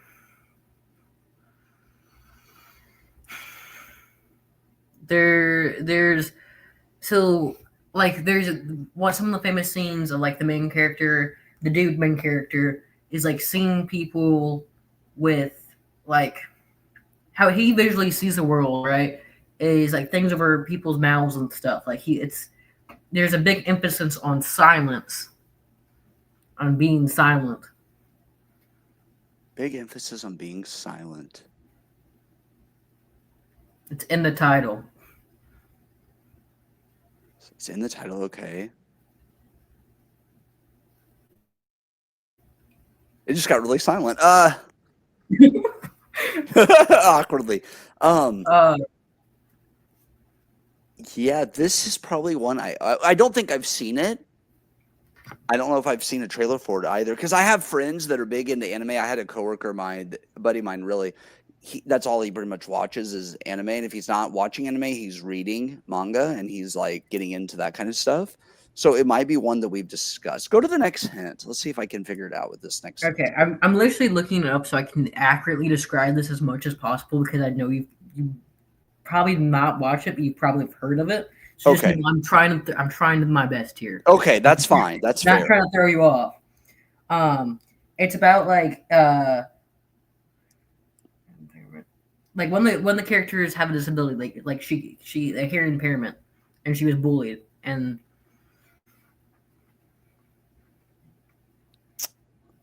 So she was bullied? yes, because about her hearing impairment, and was transfers to another school, and then eventually like years later, uh, her bully is tormented later on after she leaves, and then I guess like trying to remember everything like kind of comes back, and then he's tormented, I think, but they kind of have like a will they won't they kind of situation.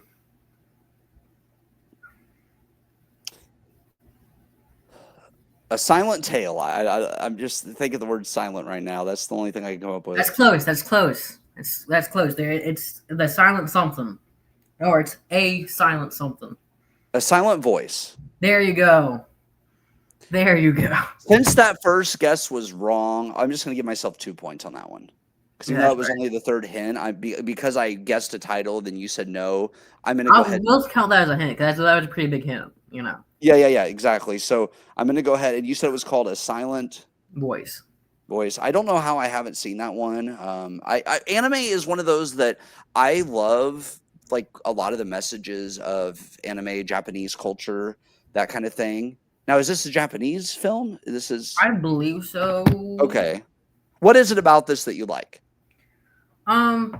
It just was relatable at the time. I was thinking I was about in middle school when it came out, and the idea of like the form bully, forgiveness, like a lot of these topics touched close to home. I was kind of like in that dark, edgy phase. I think we all go through in middle school, and I just didn't feel like I don't know. I didn't feel very seen. I at the time I feel like I was I don't know. I was probably like in middle school like how like you're kind of bullied, but you also kind of like bully other people because you don't know how to interact with people yet.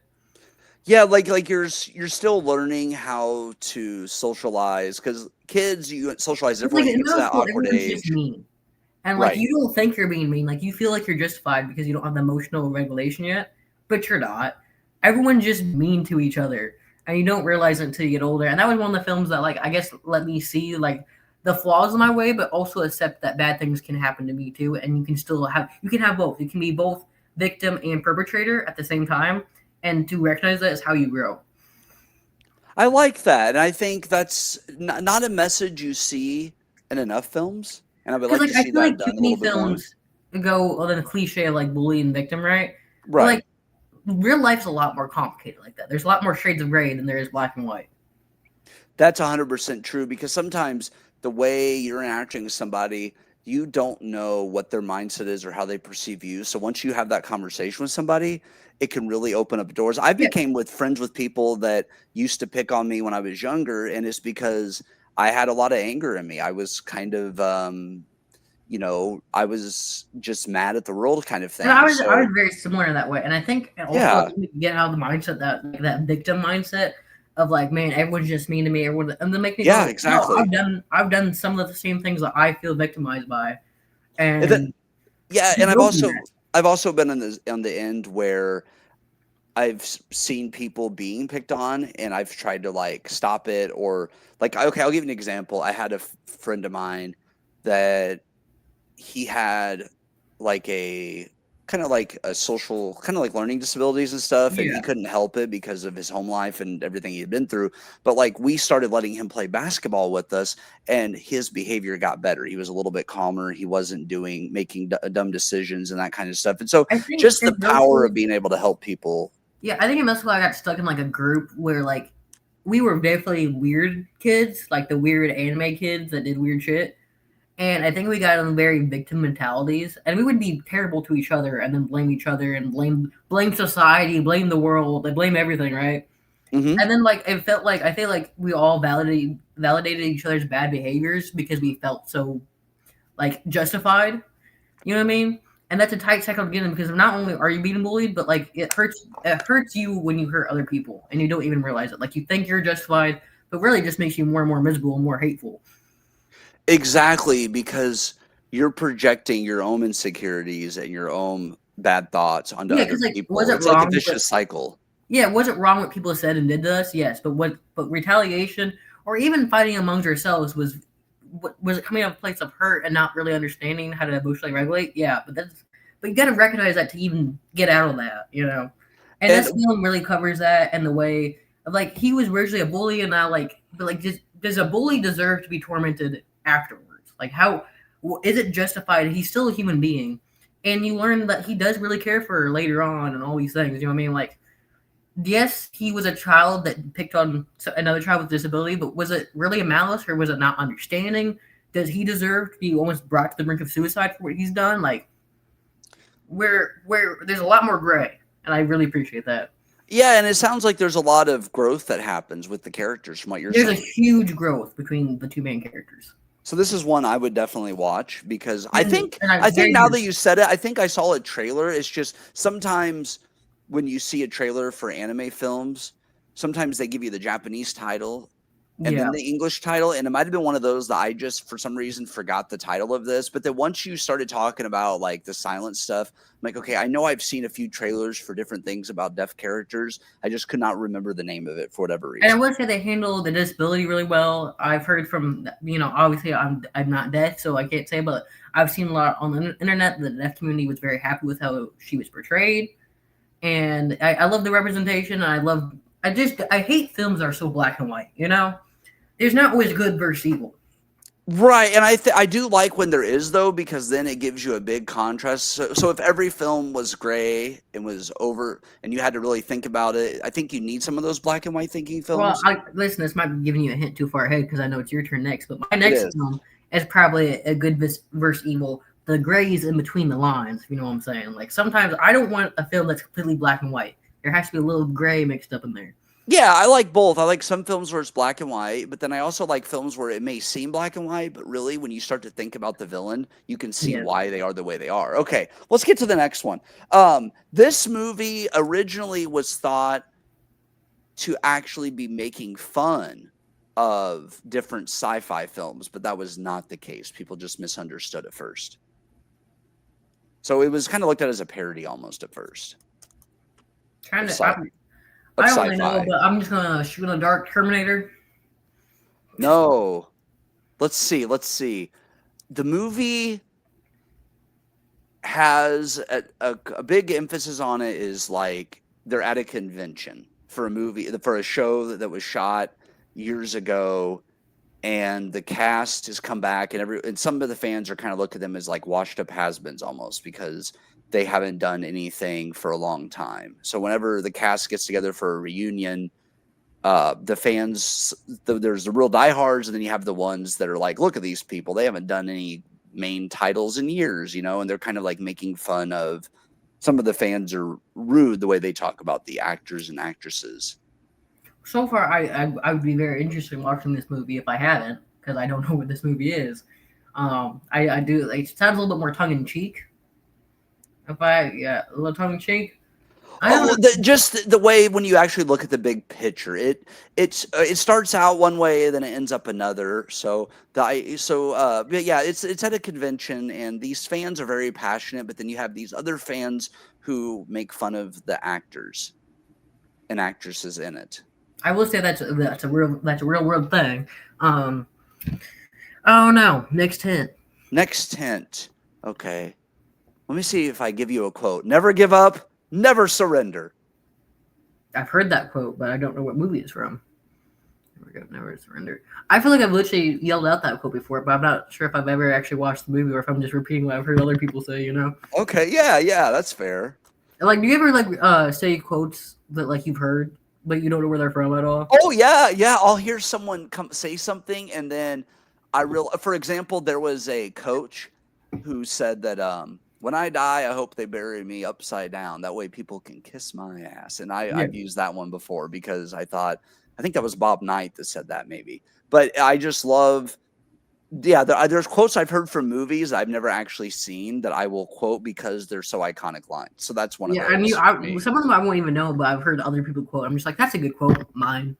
Okay, you ready for the next hint? I guess.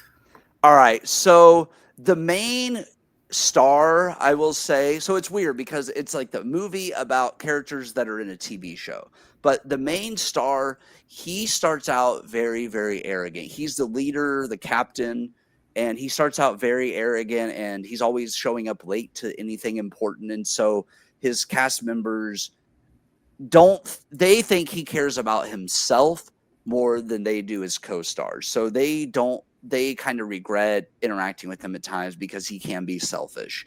So like, it's one of those films where you have a character growth because the main character kind of an a-hole, but then he becomes more likable throughout the film, and he becomes a little bit more caring about his co-stars. Want to be honest? Only thing I've learned from that hint is I have not seen this movie. Okay. Last hint.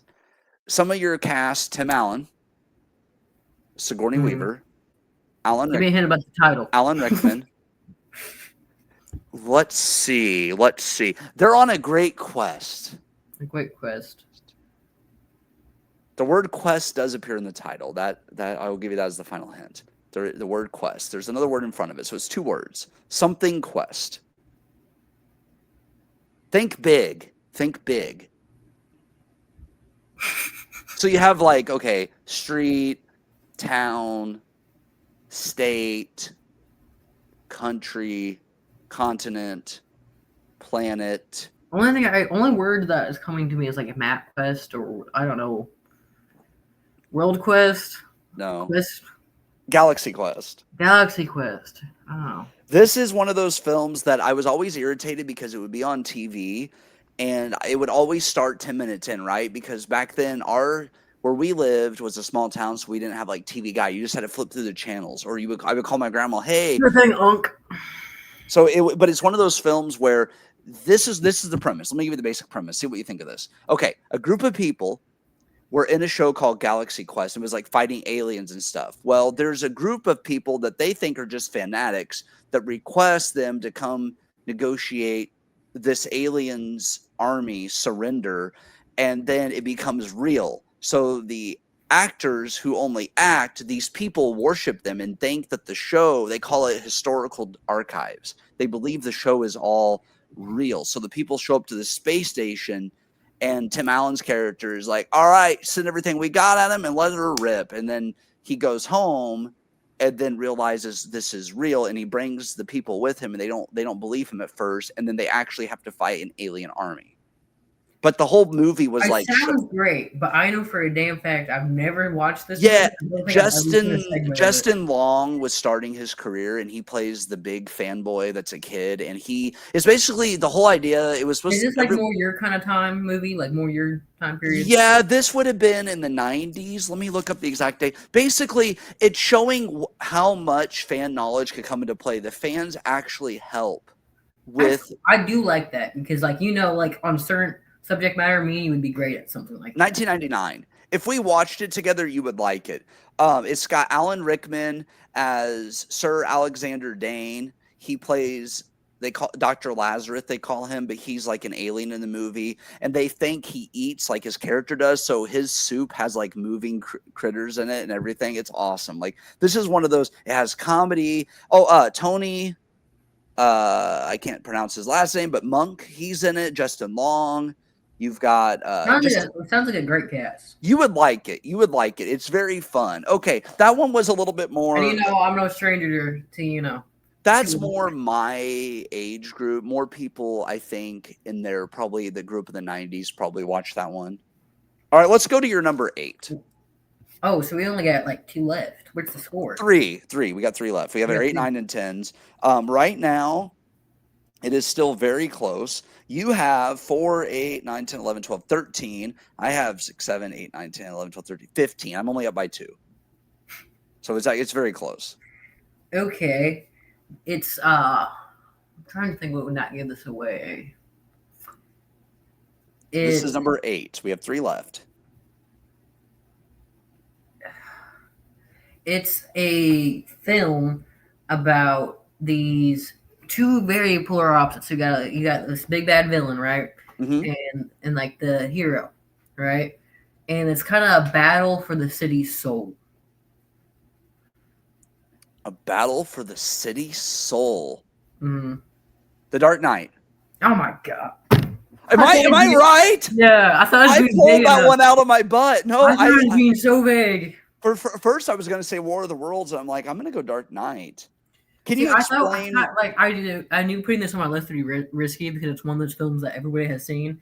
But like, it is I'm sorry, Heath Ledger's performance. I can't not put it up there as a DC nerd, as a movie lover. I just had to put it there. You know what I mean? My favorite line in the whole film is whenever you think Gordon's dead and he points the gun and goes, "We've got you, son of a bitch." That was one of my favorite things that happened in the whole film. Like, I loved Gary Oldman in this. I'd seen him in other stuff, but to me, besides Sirius Black, this was to me some of his best work. Well, Dracula, obviously, but Gary Oldman with the only thing I will say about this is one of those films where the villain is above everyone else. His performance. I think if anything, I do enjoy that though, because when you look at the trilogy, you needed to have this is like Joker's really Batman's dark side, because like you see that in the interview scene where he's just losing it, like more than you ever see Batman. They needed to start off with a villain that was really going to challenge him, where you were like legitimately didn't know if he was going to nip on top. Like, I think with so many superhero films, it's hard to believe that there's even a chance that the superhero is going to lose. You know? Right, and I think had Heath Ledger lived, they planned on him returning. I think what should have happened was he returns, and like the first half of the next movie, he wins, and then there's the great comeback. That's what makes a good Batman film. I think Nolan really understood the way he directed this. Like, he just understood, like, like the fighting for Gotham souls and the internal battle between Batman and himself, and obviously all the iconic lines. Like you got "Why so serious?" and "Some men just want to watch the world burn." Like there's so many iconic quotes from that movie. You could write a book with them. So I went with friends of mine to see this when it first came out, and I remember the bank robbing scene Yes, with all of the iconic. masked characters, and then the twist that one of them's Joker. I was like, "Oh my god, this is the best thing I've ever seen in my entire life." And like once again, going back to the iconic quotes, like because like you can quote this movie up and down. You want to know how I got these scars? All of it. Like it's just an iconic portrayal overall.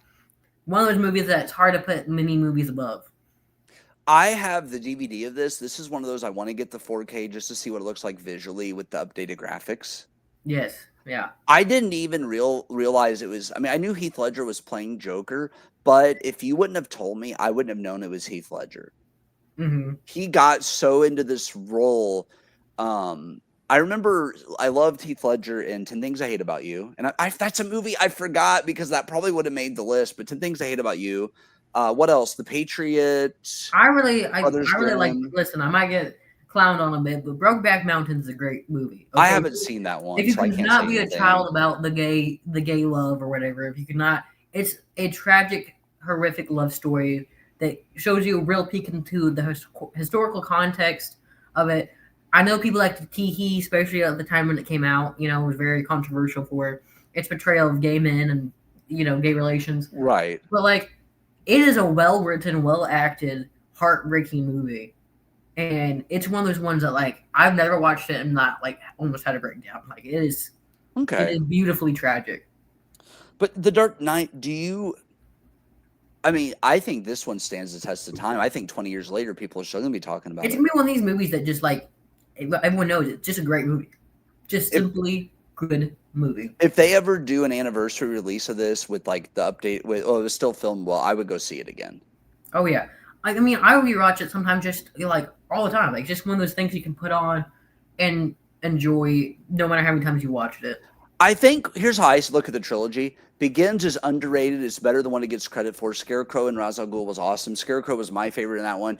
I even Rises. I liked some aspects of it. It's my least of the three, but you almost wonder if Nolan lost his motivation after the passing of Ledger because I would say I think all of them are great. It shows different Batmans at different points of his life, and with you gotta it's like comparing apples to oranges because each of these villains symbolize something else for Batman's overall story.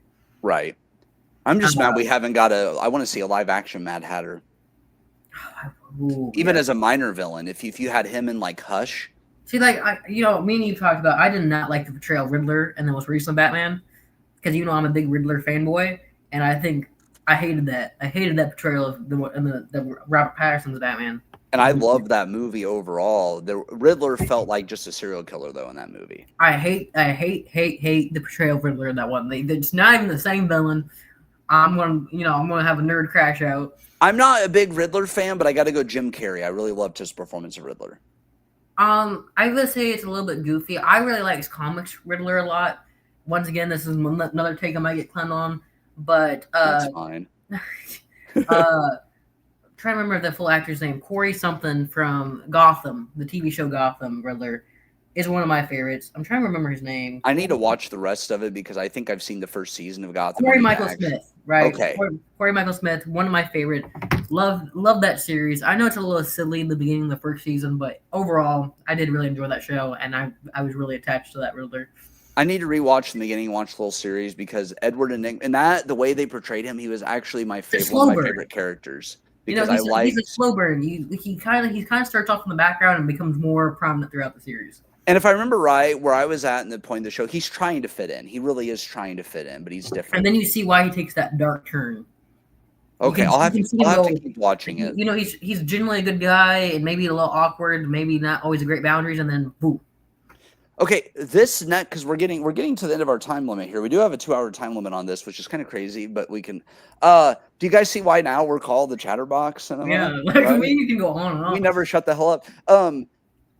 Okay, this next film is it kind of hit me out of nowhere because I had heard of this film. Though this isn't a hint, I'm just telling you the backstory. But this is one of those films that when I saw it, I could not. After I got done watching it, I immediately wanted to go and watch it again. So I think I ended up watching it again like a week later with a friend of mine, and it's just one of those I'm addicted to. Okay, here it goes.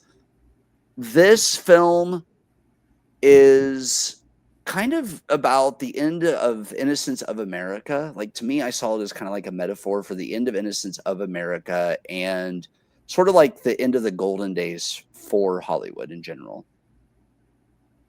It's not just a movie Hollywood, right? No. Okay. Yeah. Okay. It gives a lot more appreciation to stuntmen. Like to stunt doubles and to being like it gives a lot more appreciation to that because it's about an actor who sort of questions, do I still have it? And then his stunt double is played by another. They're both played by really famous actors. I will say Is this that. a recent release? Yeah, let me look up the year and let's see if that will help you out at all because this is one of those films that it's not real old. 2019. 2019. So this is within the last, 6 years. But it's about Usually, like even like, what 6 years ago, an actor and I his was like stuntman. 13. An actor and his stuntman. What'd you say? Can't keep in mind 6 years ago I would have been 13. Okay, but yeah, it's an actor and his stunt double, and it's sort of like, do I still have it? Can I still act? He's questioning himself. He goes kind of on an emotional roller coaster, and he does drink. He does have a little bit of a drinking problem, I would say, during the film. But yeah, it's about an actor and his stunt double, and they're trying to get work, and he feels like he's kind of like at the end of his peak. So, like I said, is there a love interest part in this?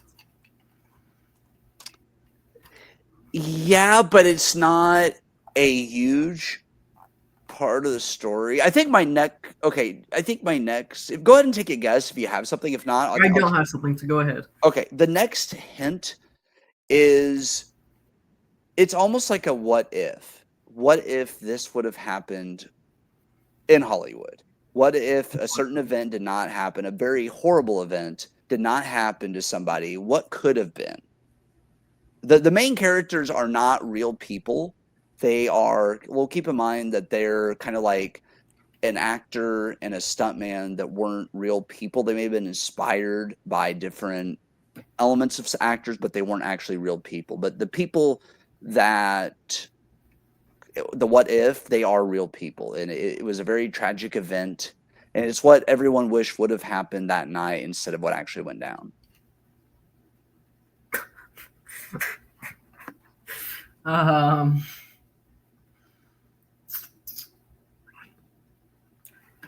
So how's your day? Okay, do you want another hint? Yeah, at this point. Okay, this involves a very famous set of murders that forever Manson changed. murders. Yeah, the Manson murders. You are correct. So the Manson murders are involved in this, and it's like a what if. What if they picked the wrong house that night? What if they did not get to kill Sharon Tate? Does this have something to do? Like, does Manson have something to do with like the title, or was it? I will say that Manson, the movie kind of like is building to that conclusion with the confrontation between Manson's cult going up against, but they picked the wrong house. They end up not in Sharon Tate's house. They end up in our main character's house where a fight happens. But it is still takes place. I know on the I've seen same this movie night. trailer, and I know I've been told to watch this movie. I think Luke Perry. You've actually told me to watch this movie. I've never got around to Luke it. Perry. This would have been one of his final films, if not his final. Mikey Madison, who later did Anora, she got known for this film. This is actually what hint am I on? This is 4. Okay, so I'm gonna ask for a last hint, but you gotta. Can I ask for it to be something related to the title? Because I know I haven't seen this movie, but I know you recommended it, so I know I've heard its name before. Okay, so I keep saying the word Hollywood. Hollywood. Okay. So that's in there, and then I said what could have been. So how do most fairy tales start?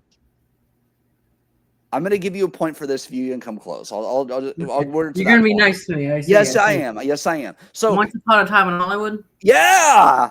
Okay, you get it. Yeah. The reason I love this film the Tate family was not a fan of the idea, Mhm. but they were like, okay, because Margot Robbie portrays Sharon Tate. It is a story of what if Manson's followers picked the wrong house and they ended up having someone actually put up a fight against them. That's the whole, like, that's what this leads to. And it's the end of Innocence in America to me, because it's sort of like things got darker with the Manson murders and everything. And so you got Leonardo DiCaprio and Brad Pitt as your main two.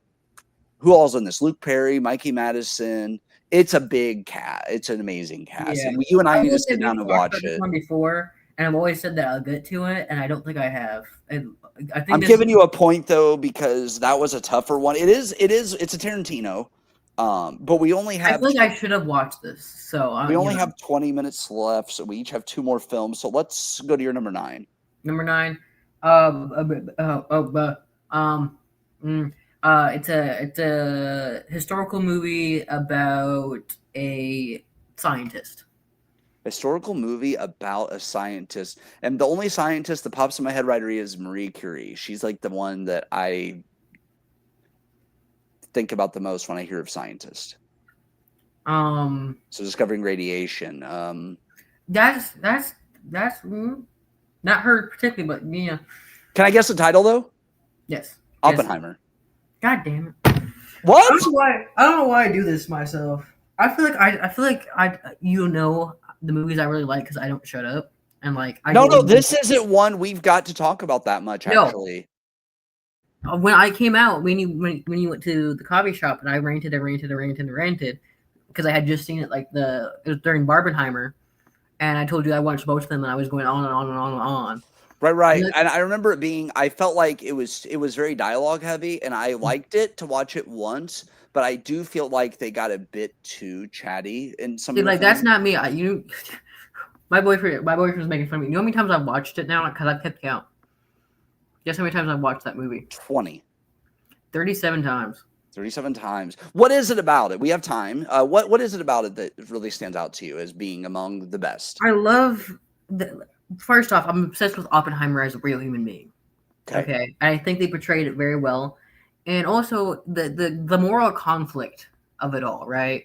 One I won't get too much into it because we don't have too much time, but like his character is portrayed really well, of like his flaws and everything. But the big thing that really got me is which you have to live with the fact that he probably created the thing that will end us all. Yeah. He created the technology, and he was doing it for the right purposes, right? Like at least he thought he was, right? And it puts you in the question of how much personal responsibility do you put on a man like Oppenheimer for the deaths that happened in Hiroshima and Nagasaki? Like how much he I know from interviews and things, he felt very personally responsible. After I watched the film, I will say he created this, but he wasn't the one that actually made the call to drop that bomb. So I don't. But he made it. He even said this in the movie, he was the one that made it possible.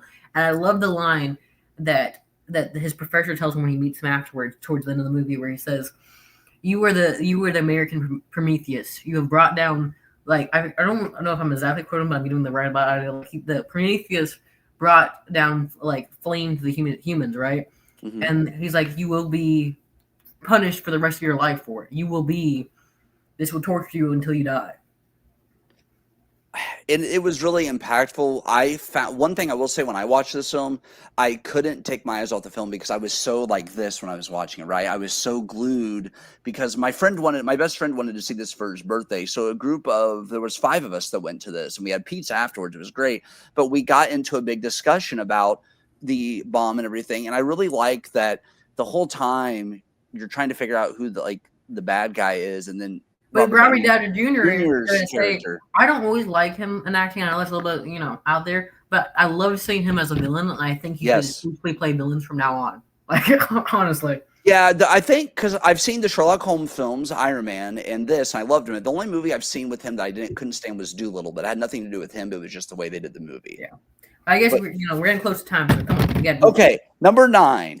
This movie is one of those. My uncle thought it was actually like a cheesy Christian film, but the main character, he is a teenager. He's in high school and he's struggling because he's from a military family, so they're always moving from place to place. And he plays a sport but he just wants to be in the same place. He's tired of moving. Like, they move all the time because they're a military family. His dad's in the military, and when the movie starts, they're moving to a new town, and he's against it at first because he's playing his sport. He's thinks he's a big shot, and he really feels like he has a good chance of becoming like a college athlete. But his dad and they have to keep his dad, his mom, he has a little brother, and the four of them have to move because of the military lifestyle. Sounds like a very heartfelt movie, very heartwarming. It's a big character journey. You know, we see this guy who thinks a lot of himself, but he's also there's some quotes in here that really stand out to me, but he definitely needs some guidance. Is there like a mentor character somewhere in there? There is. Okay. I'm going to go ahead and go with another hint because I don't got anything off the top of my head, but I feel like I might know a realm. This is a movie about, they call it the Creators Game. So it's about lacrosse.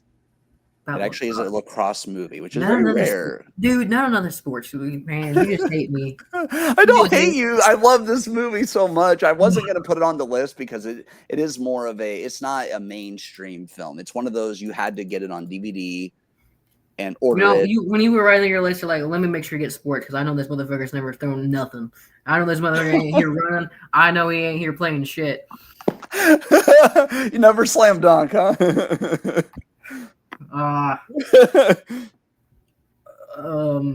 Lacrosse, and that's such an odd sport too. It is, and when I saw it has okay, should I go to the next hint because this might help? Okay, yeah. Two of the main cast members, there is a love interest. They're both from the Twilight film saga. One played Alice in Twilight, the other one played Emmett.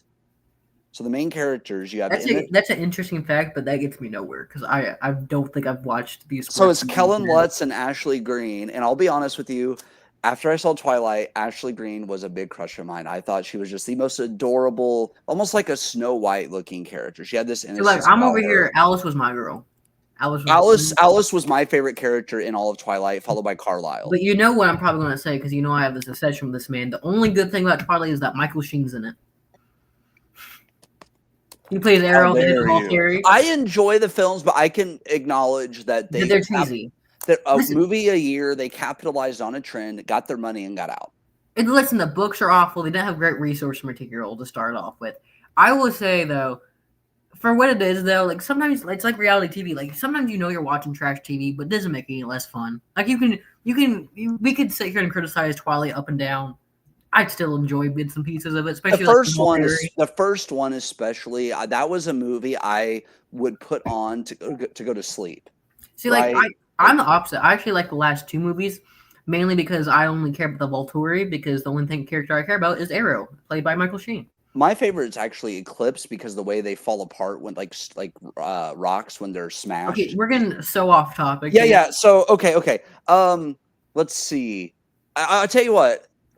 I'll give you the next hint I can give you is there's a scene where he destroys a trophy case and his mentor was in the military with his dad. He's a Native American and he's tearing down these shelters for days. And he's trying to figure out what the whole lesson to be learned here is. And he says to the guy, so wait a minute. I was knocking down shelters for a week to feel confused. And his mentor looks at him and says, you knocked down shelters for a week so you could feel it all. He was just so closed off to everybody. He was just like so much anger. His dad, everything that happens with the military family, like it's just so hard for him as a teenager because he's supposed to be the strong one, but he's the one falling apart. See, I have no idea what this movie is. All right, here's what I'm going to do. It's called A Warrior's Heart. I'm going to give you 2 points for being Hey, no. Hey, no pity points. I want your damn pity points. Okay. I'll lose like a man. It'll be fine. I was going to give you a couple of points because you're a good sport about it. Because I'll lose like a man. I don't need your damn pity points. All right, we're on to number 10, and we only have like 12 minutes. So we'll do these final ones each, and then we'll do our final thoughts. Number 10 for you. Number 10, I had one. It was in my head. It's gone now. I'm not good at that pressure. What was it? Now I'm over here wasting time. So far you had Silence of the Lambs, Schindler's List, Edward Scissorhands, The House That Jack Built, The Whale, Grease, A Silent Voice, The Dark Oh, I Knight, and got it. I Oppenheimer. remember. Okay, go. The only one left on my list. It's a story about a troubled young man and his therapist. Good Will Hunting. Oh my god. Did I really get it? Yes. I just watched it for the first time like last week. That's why I literally just watched it. I gotta make a better list next time we do this. I love this film. Why do you like it? It touches me to my core. You know, I won't get too in my personal experience, but like the scene where he goes, "It's not your fault," over and Oh my over, God. hit me in a way like a person. Like I almost like for a minute forgot he was talking to another character in the film, and it was very impactful for me. And I felt I'm not that I'm a super genius in any way, but I felt very in touch with Will in the movie. It makes you laugh. It makes you cry. It makes you. And it's feel also, I everything. think, Robin Williams, one of the best films he ever did.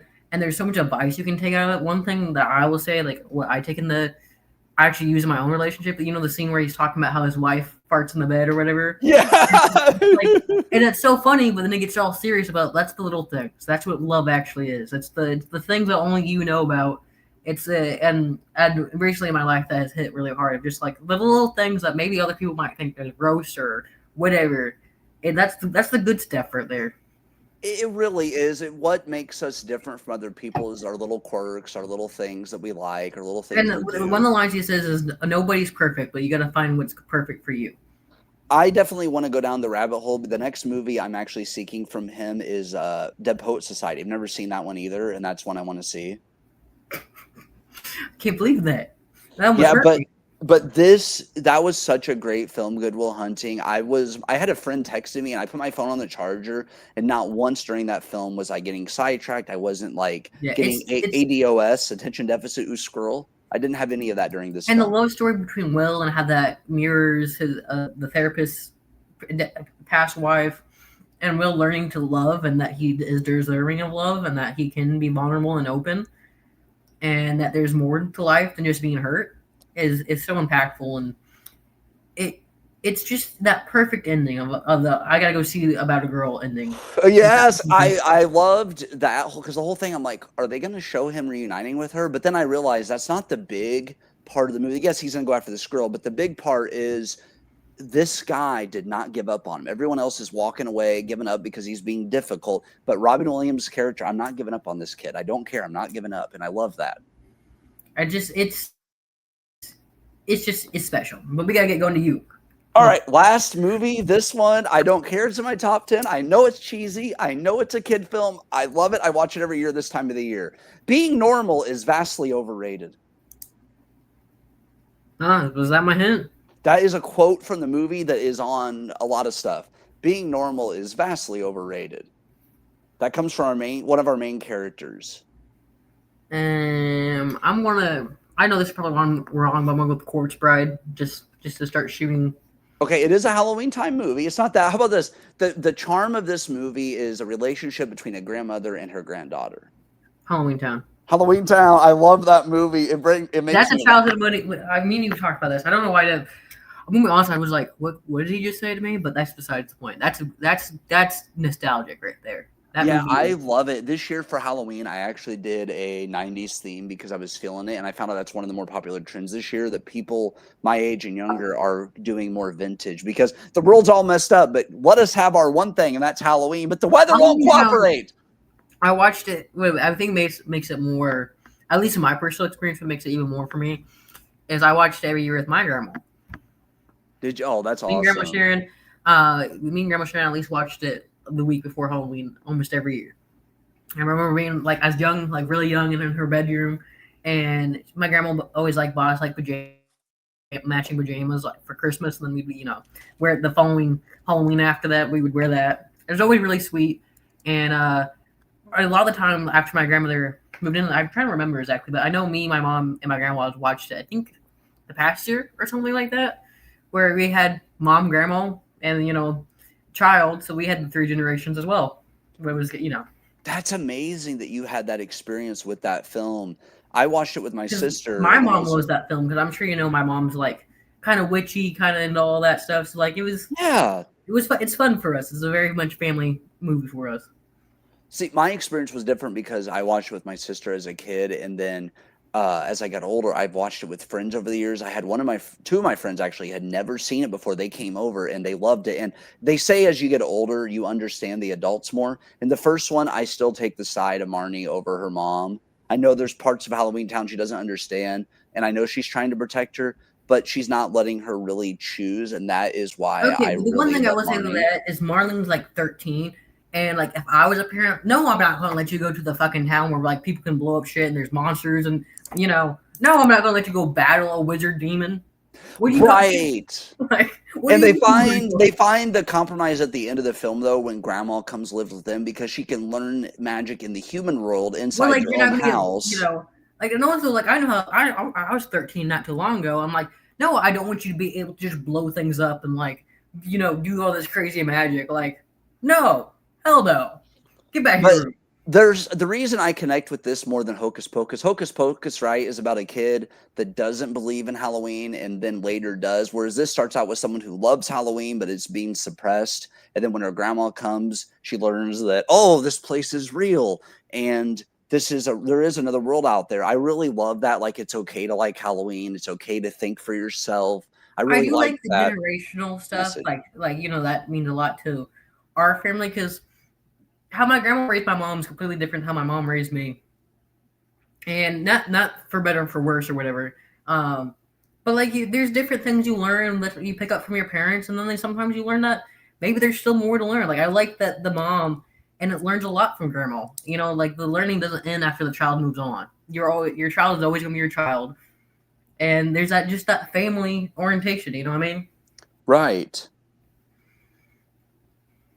Final thoughts for the first video here. We're getting close to the end of the time. I'm going to let you start. What's your final thoughts for our opening video here? This is fun. I know I lost. Yeah, Um, 30-18 was the final score. But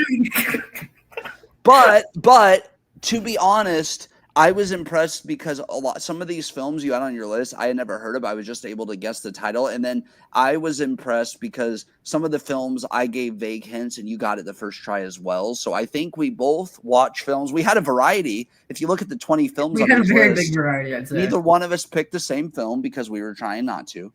And we didn't pre-plan this. This was all just a game. So you guys, we want to hear from you.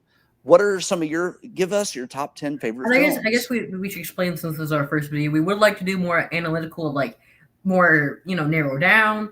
So we can play more games later on, but I think we really like maybe choose a movie and really go into it from our different perspectives, or choose an overarching theme that we can research and look into, or issues or anything else, anything that relates to TV or film. We didn't really touch on TV yet, but that is something we're going to get to eventually. Yeah, my thing I was going to say to piggyback off that is I want to talk about like, okay, we might do a video where it's like horror tropes. Do we like these ones? Do we don't? Okay, here's horror trope one. What do you think of it? What do I think of? And being able to kind of like look at where our thoughts are. Like, I'll give you an example. One is, creepy guy in a gas station, creepy Yeah, employee yeah, at a yeah. gas station in Stuff like that. horror films, I stuff like also that. think we want a balance of like goofy and serious. Like I would really like to look in women and horror, or like the meaning of superheroes and modern day culture. How do they reflect? Like more, I like the goofy stuff, and we like to see a debate about like the more serious topics of things. Yeah, like I like to watch stupid comedy like Harold and Kumar where it's stoner, and then I like what you said, the final girls of horror would Yeah, be really Final fun. Girls. Like what's the context and everything else. But we gotta wrap it up because we got 2 minutes left. 2 minutes. Leave a comment. Give us your top 10 favorite films of all time, and you can tell us, briefly why, and we'll read some of the comments and We'll try let's to get the respond. discussion started. Yeah, we'll try to respond. In any video ideas that we can discuss, we'll probably do. Right, and we won't announce what our next video is at because we're still figuring this out as we go. So stay tuned. We will be posting video too soon. I guess we'll have to see them later then. Oh, by the way, you just listened to us chat for about 2 hours, so thank you for being here. Can you believe that they survived that long? I can't. They might be going, what the hell is this dynamic? This might only be played in Russian torture methods. I'm not sure. Yeah, I'm not sure yet either. With waterboarding combined, Well, I guess we'll come back eventually. you never know. Well, Take care, everybody. Bye bye. And recording.